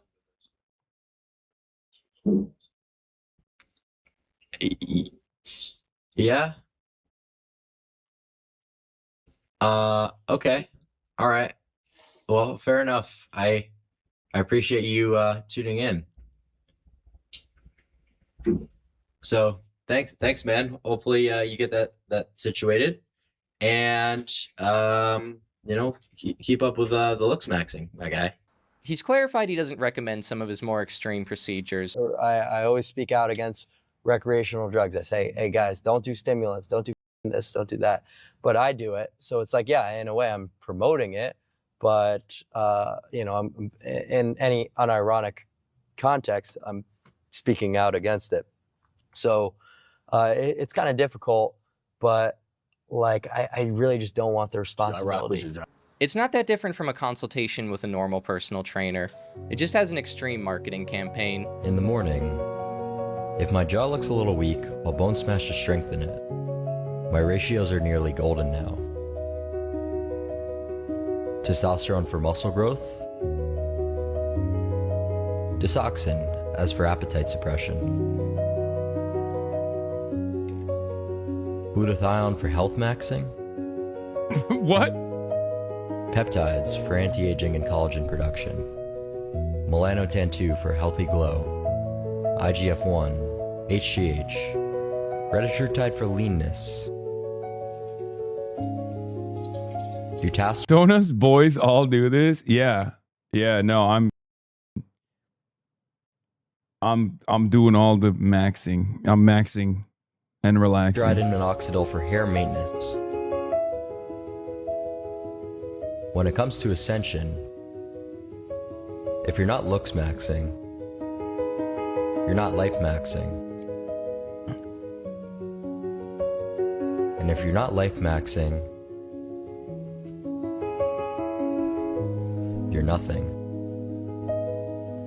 I think a lot of the doomerism stems from a growing number of people. How are you doing? Muscle growth on appetite suppressants? He's doing steroids. He's cycling. He actually got off his cycle and literally shrunk. I don't know if you guys saw. Disoxin is a medically prescribed methamphetamine, by the way, law. It's for people whose ADHD is so bad that even Adderall doesn't work. Keg W, not flaming. Those who genuinely do need it medically, though.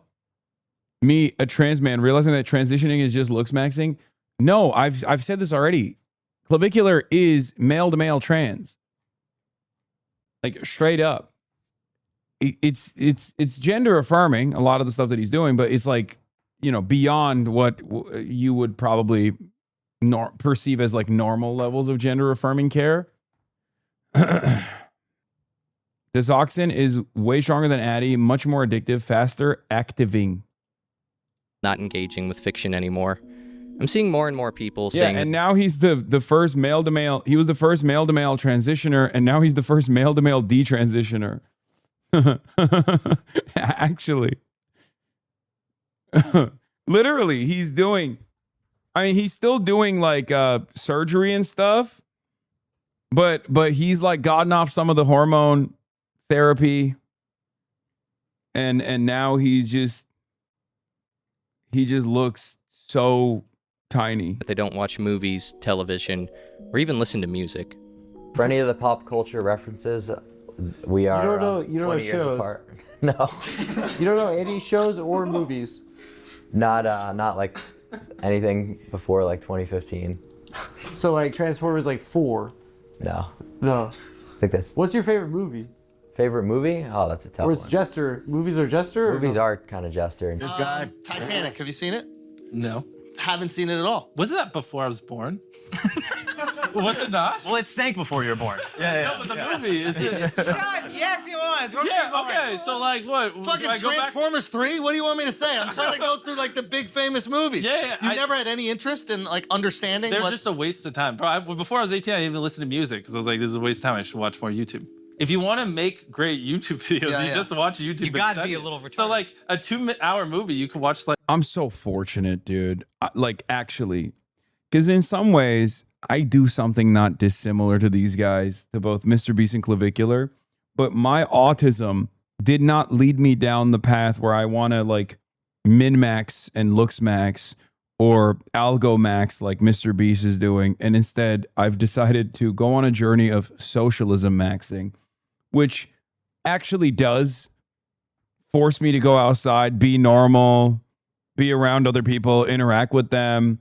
And it forces me to, you know, work on things that I think are truly beneficial for others and not just simply beneficial for my YouTube channel or my immediate perception. Like 20 YouTube videos, and you get exponentially smarter doing that, you know? Forget books. Those are obviously out for those guys.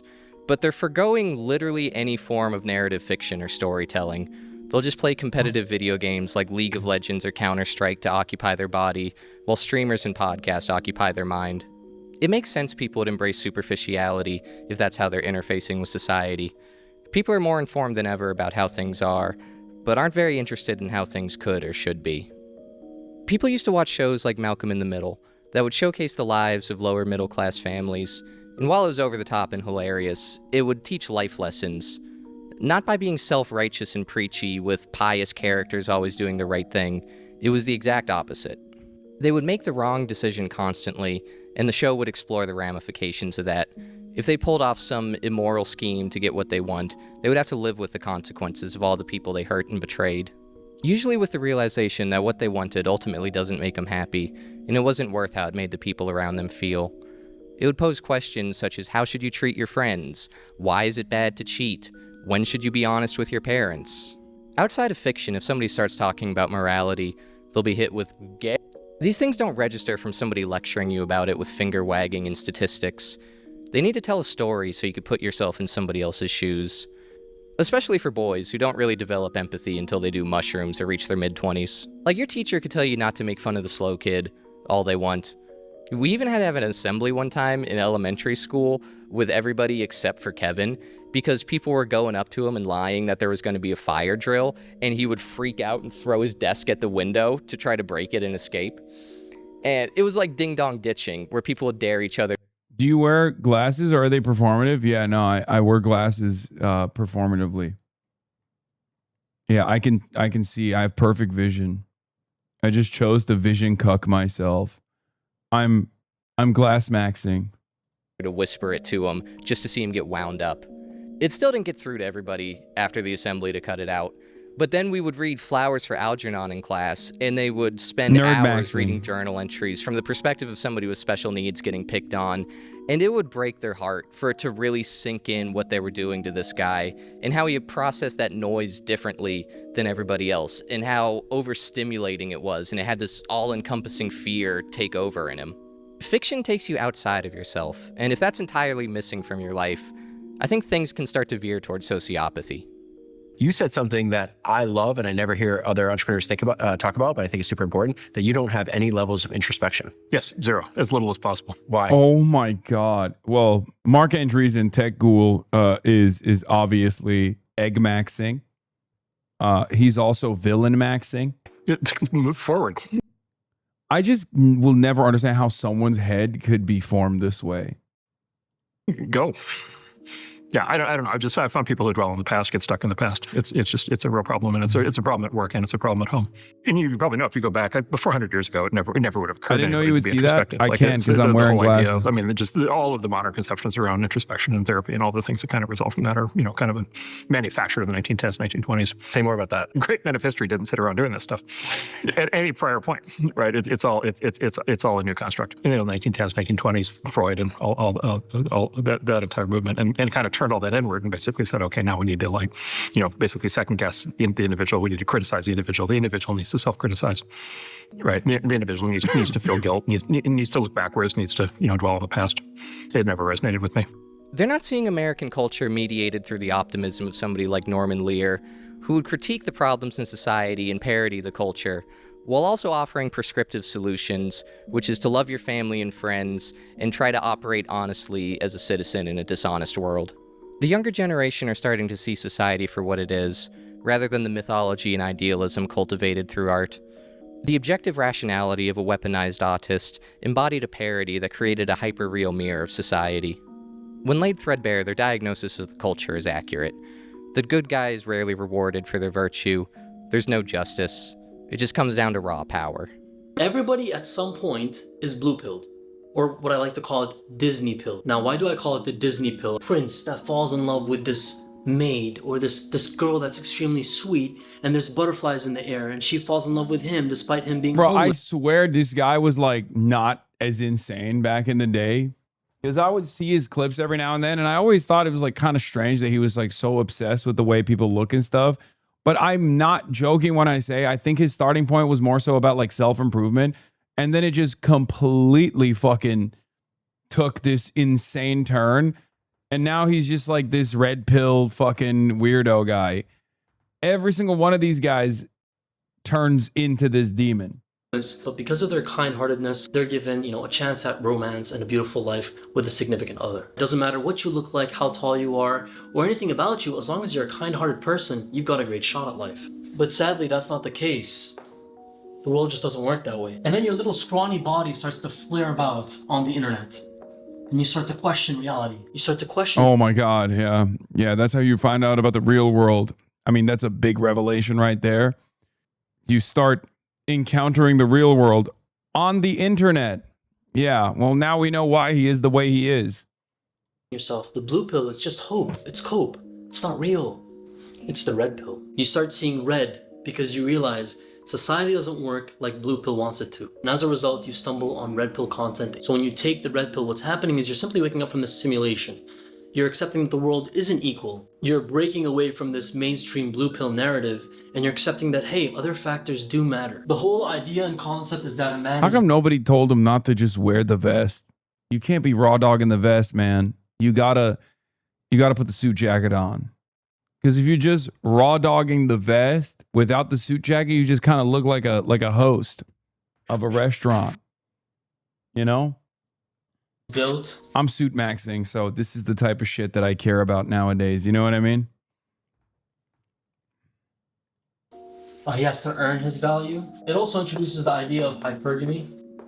And the idea of hypergamy is that Chad plays with 90% of girls while the 10% are passed around with the guys that are below Chad. Despite doing all these things, you're not leveling up. For some reason, some odd reason, you're not leveling up. And you feel like life has kind of hit you with a wall, despite you having all these things that these red pillars are talking about, the money, the status, all these little things. And for some reason, your life still doesn't reflect that of a Chad, that top 10%. And another breach happens in that bubble. And you're curious again, like that monkey, Curious George, and you reach your hand out into the void.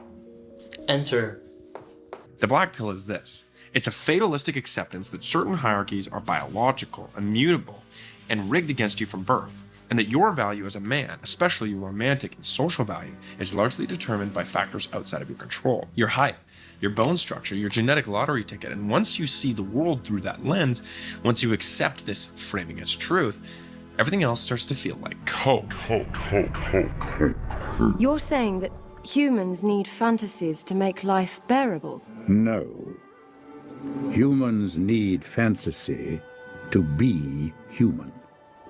To be the place where the falling angel meets the rising ape. With tooth fairies, hogfathers.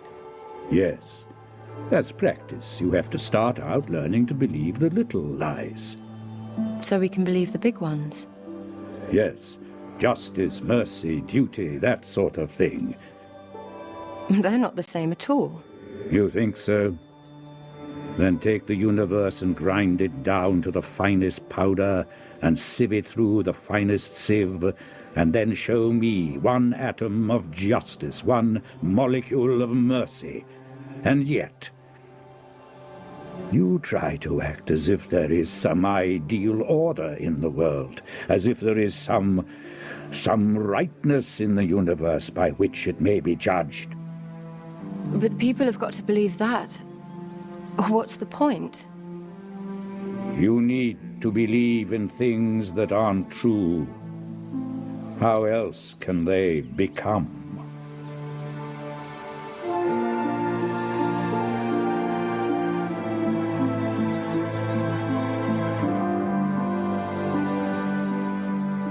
I don't know what pill this is, but the black pill or the red pill is equally as made up as the optimistic Pixar story blue pill. Your belief in it is the pillar that supports it. The Constitution only exists because millions of people agree on its legitimacy. You don't actually have rights granted to you by God. Did God change his mind on Hawaiians in 1959? Your rights are granted to you by your neighbors, who believe with every fiber of your being That's what that happened. there's certain And also, God gave me the right to have a gun. And also to be able to say whatever I want without repercussions, except for speaking out against the nation state of Israel. That God didn't allow me to have that right. So there are limitations of the First Amendment. Just don't offend the sensibilities of people who love the nation state of Israel, my emotional support apartheid state. But other than that, you're good. Ways that people aren't allowed to be treated, and they'll die for that fiction, in theory. It's equally important to believe in things like love and romanticism, and your determination to love other people is what perpetuates that as a concept in society. Oh, that's just cope. Yeah, everything is cope until it happens. The gravity cells thought going to the moon was cope. My father-in-law has been listening to a lot of Joe Rogan, so that's, allegedly. But still, fucking inventing penicillin, mogged the germ cells. You have to cope if you want anything to change. So be delusional. Short cells. Inshallah, you will get some pussy from a nice girl. I believe in you. Oh, the world doesn't work the way you think it does. Yeah, maybe for some people and maybe for now, but reality is an agreed upon delusion. If you acquiesce that the world is a terrible place and you just need to get yours by any means necessary, you're just turning yourself into one of the pillars that supports the society that you despise.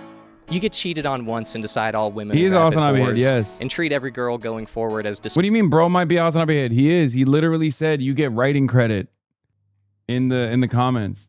We've watched his videos before on the broadcast, and he has done the same thing where he wrote a comment. Disposable, even though they did nothing to you, and you just continue that cycle of cruelty. If you're jaded and bitter after being rejected for trying to show love, you need to persist in spite of that and be the change that you want to see. Do not cast judgment on me, my friend. I love this video. How are you? For my heart bleeds on this morn. My lady, she has left me. Oh, I'm sorry to hear that. Heed my warning, friend. Do not get lost in the gardens of love. For the roses bloom bright, but their thorns cut deep. Well, how come you won't get another lady? I already have my friend. And she is not so quick to abandon me. Oh, well, I mean, we could always have other fun ways to make you feel better, you know? Yeah, like what? I love singing karaoke, like, High School Musical. Are you a good singer? Maybe. He broke character. Yeah, I like to sing a lot. Do you want to sing some karaoke? I'm not doing much of anything. I could, let's go sing. Okay. Oh, let me see what time it is. Okay. This makes me feel fucking, I'm so corny. I'm so corny, I'm so cheesy, but it makes me feel good. I don't even care if it's fake. Do you have any advice for someone who also has a bit of an unrequited love theme in their life? The one who's Oh my God, is this hope maxing? Is this hope maxing? I believe it's real. I believe it's real. I don't give a shit. Okay? It's hope maxing. See, that's like the reverse pill of whatever the fuck these dumbasses on the internet are selling you, that everything sucks. That human beings are supposed to be vicious to one another. Anonymity on the internet breeds this kind of resentment. There's constant envy. There's constant hatred all around you. There's so much negativity that if you spend a good deal of time on the internet, you forget that like human beings are very kind to one another in the real world. Okay? We got to get hope pilled. The white pill is Jester, bro. Well, fuck it. Then Jester Max. Okay? Because guess what? The Jester is the happiest of them all. Wins. Okay. Yeah, it doesn't matter if you get your heart broken. You're living. When you're feeling, you're alive. The sun doesn't care whether the grass appreciates its rays, right? It just keeps on shining. That's you. That's actually, I'm going to get that tattooed on my forehead, I think. I love you. I love you too.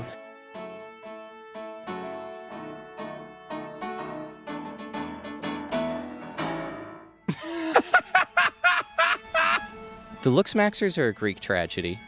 Their entire life has been flattened to quantitative indicators instead of qualitative.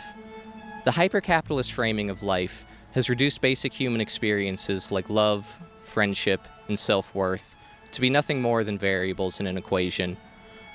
What the Looksmaxers have done is inverted Buddhism to become something of shadow monks. Instead of denouncing worldly possessions and relinquishing their ego to free themselves from the shackles of earthly desires, they've come to the conclusion that there's nothing but worldly possessions and the cultivation of the ego.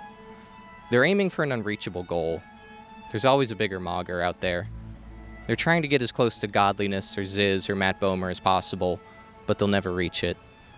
They find fulfillment in the pursuit, at least for now. Like wishing on a monkey's paw, all of Clavicular's wildest fantasies have come true, and he's living the life he's always thought he deserved. This is the life. I'm not a character. I'm not a well-developed character. This is a fucking horror story, right? I wish that I wasn't a fucking autist doing this rant right now. I wish I was walking around the dining hall like a normal kid, like a normal motherfucker, hanging out with my buddies in college, right? Even if it's coke, even if college is the dumbest fucking thing known to man, I wish I had that experience and you guys took that away from me. So this is what you get. This is not character development.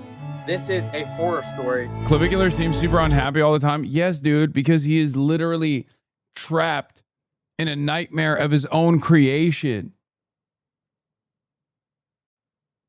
Destined to be lonely all the time, surrounded by so many people. It's no way to live. Manipulated me.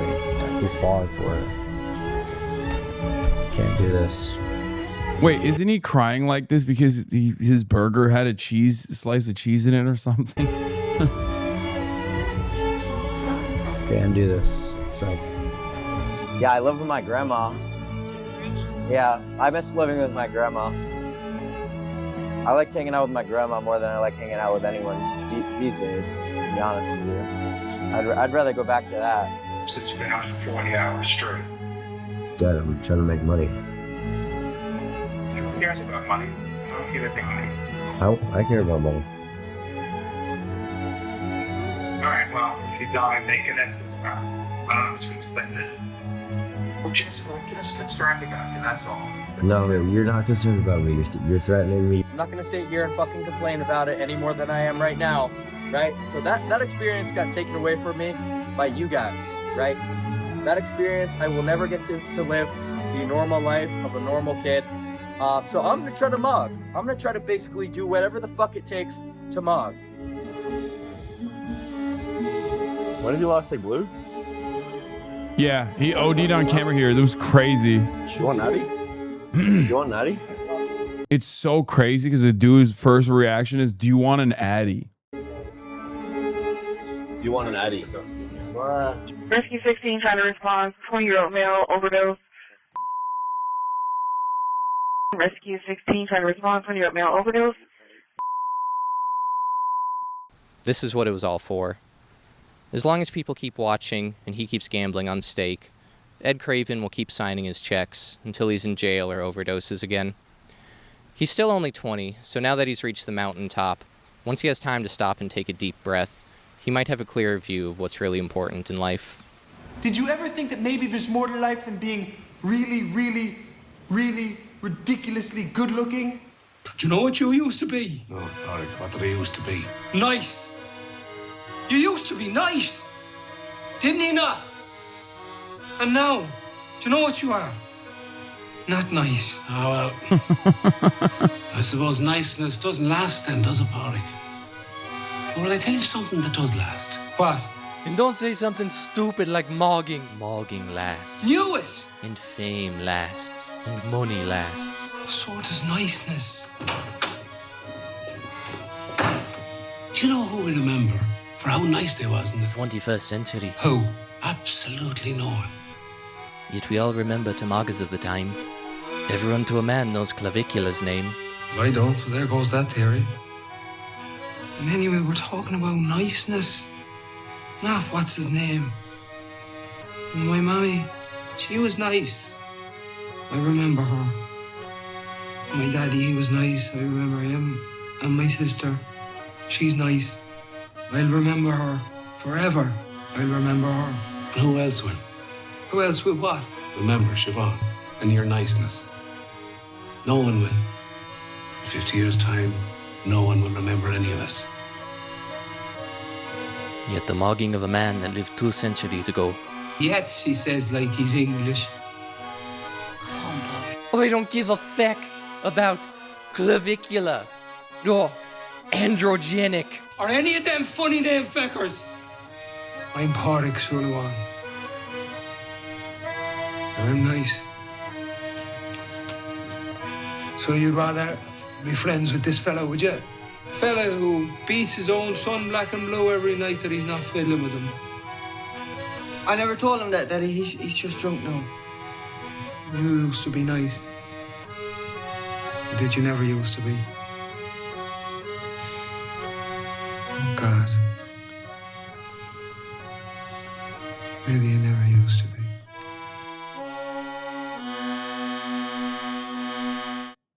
All right.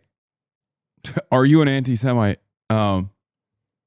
Anyway, that's a good note to end it on. I will show you these last 48 seconds of what it feels like to be clavicular real quick.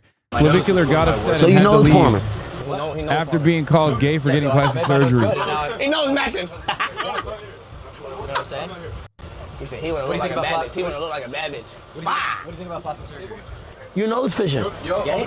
For sure. Well, if it gets you more girls, how's it get? Because a grown man shouldn't be worried about, should not get any surgery towards anything in his body. What should a grown man be worried about? How do you accept it takes time to get better? Have your child, she's gonna think I've lived it.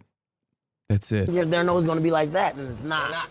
You catfishing before. Nose fishing. There's going to be no child to begin with if your nose looks too wide, you know what I mean? So it's like you have to look max in order to That's find not a true. partner. Yes. I'm pretty sure you had bitches when you had a wide nose. I have bitches because I'm famous as fuck and I have everything else. So there was a point You getting know a what nose I'm in. saying? So now I'm like even better. Nah, you got a nose edit. Nose edit. Anyway, everybody, love you all, and I will see you tomorrow, as always. All right. Hasan Reaction is one of the best ones in the React channel.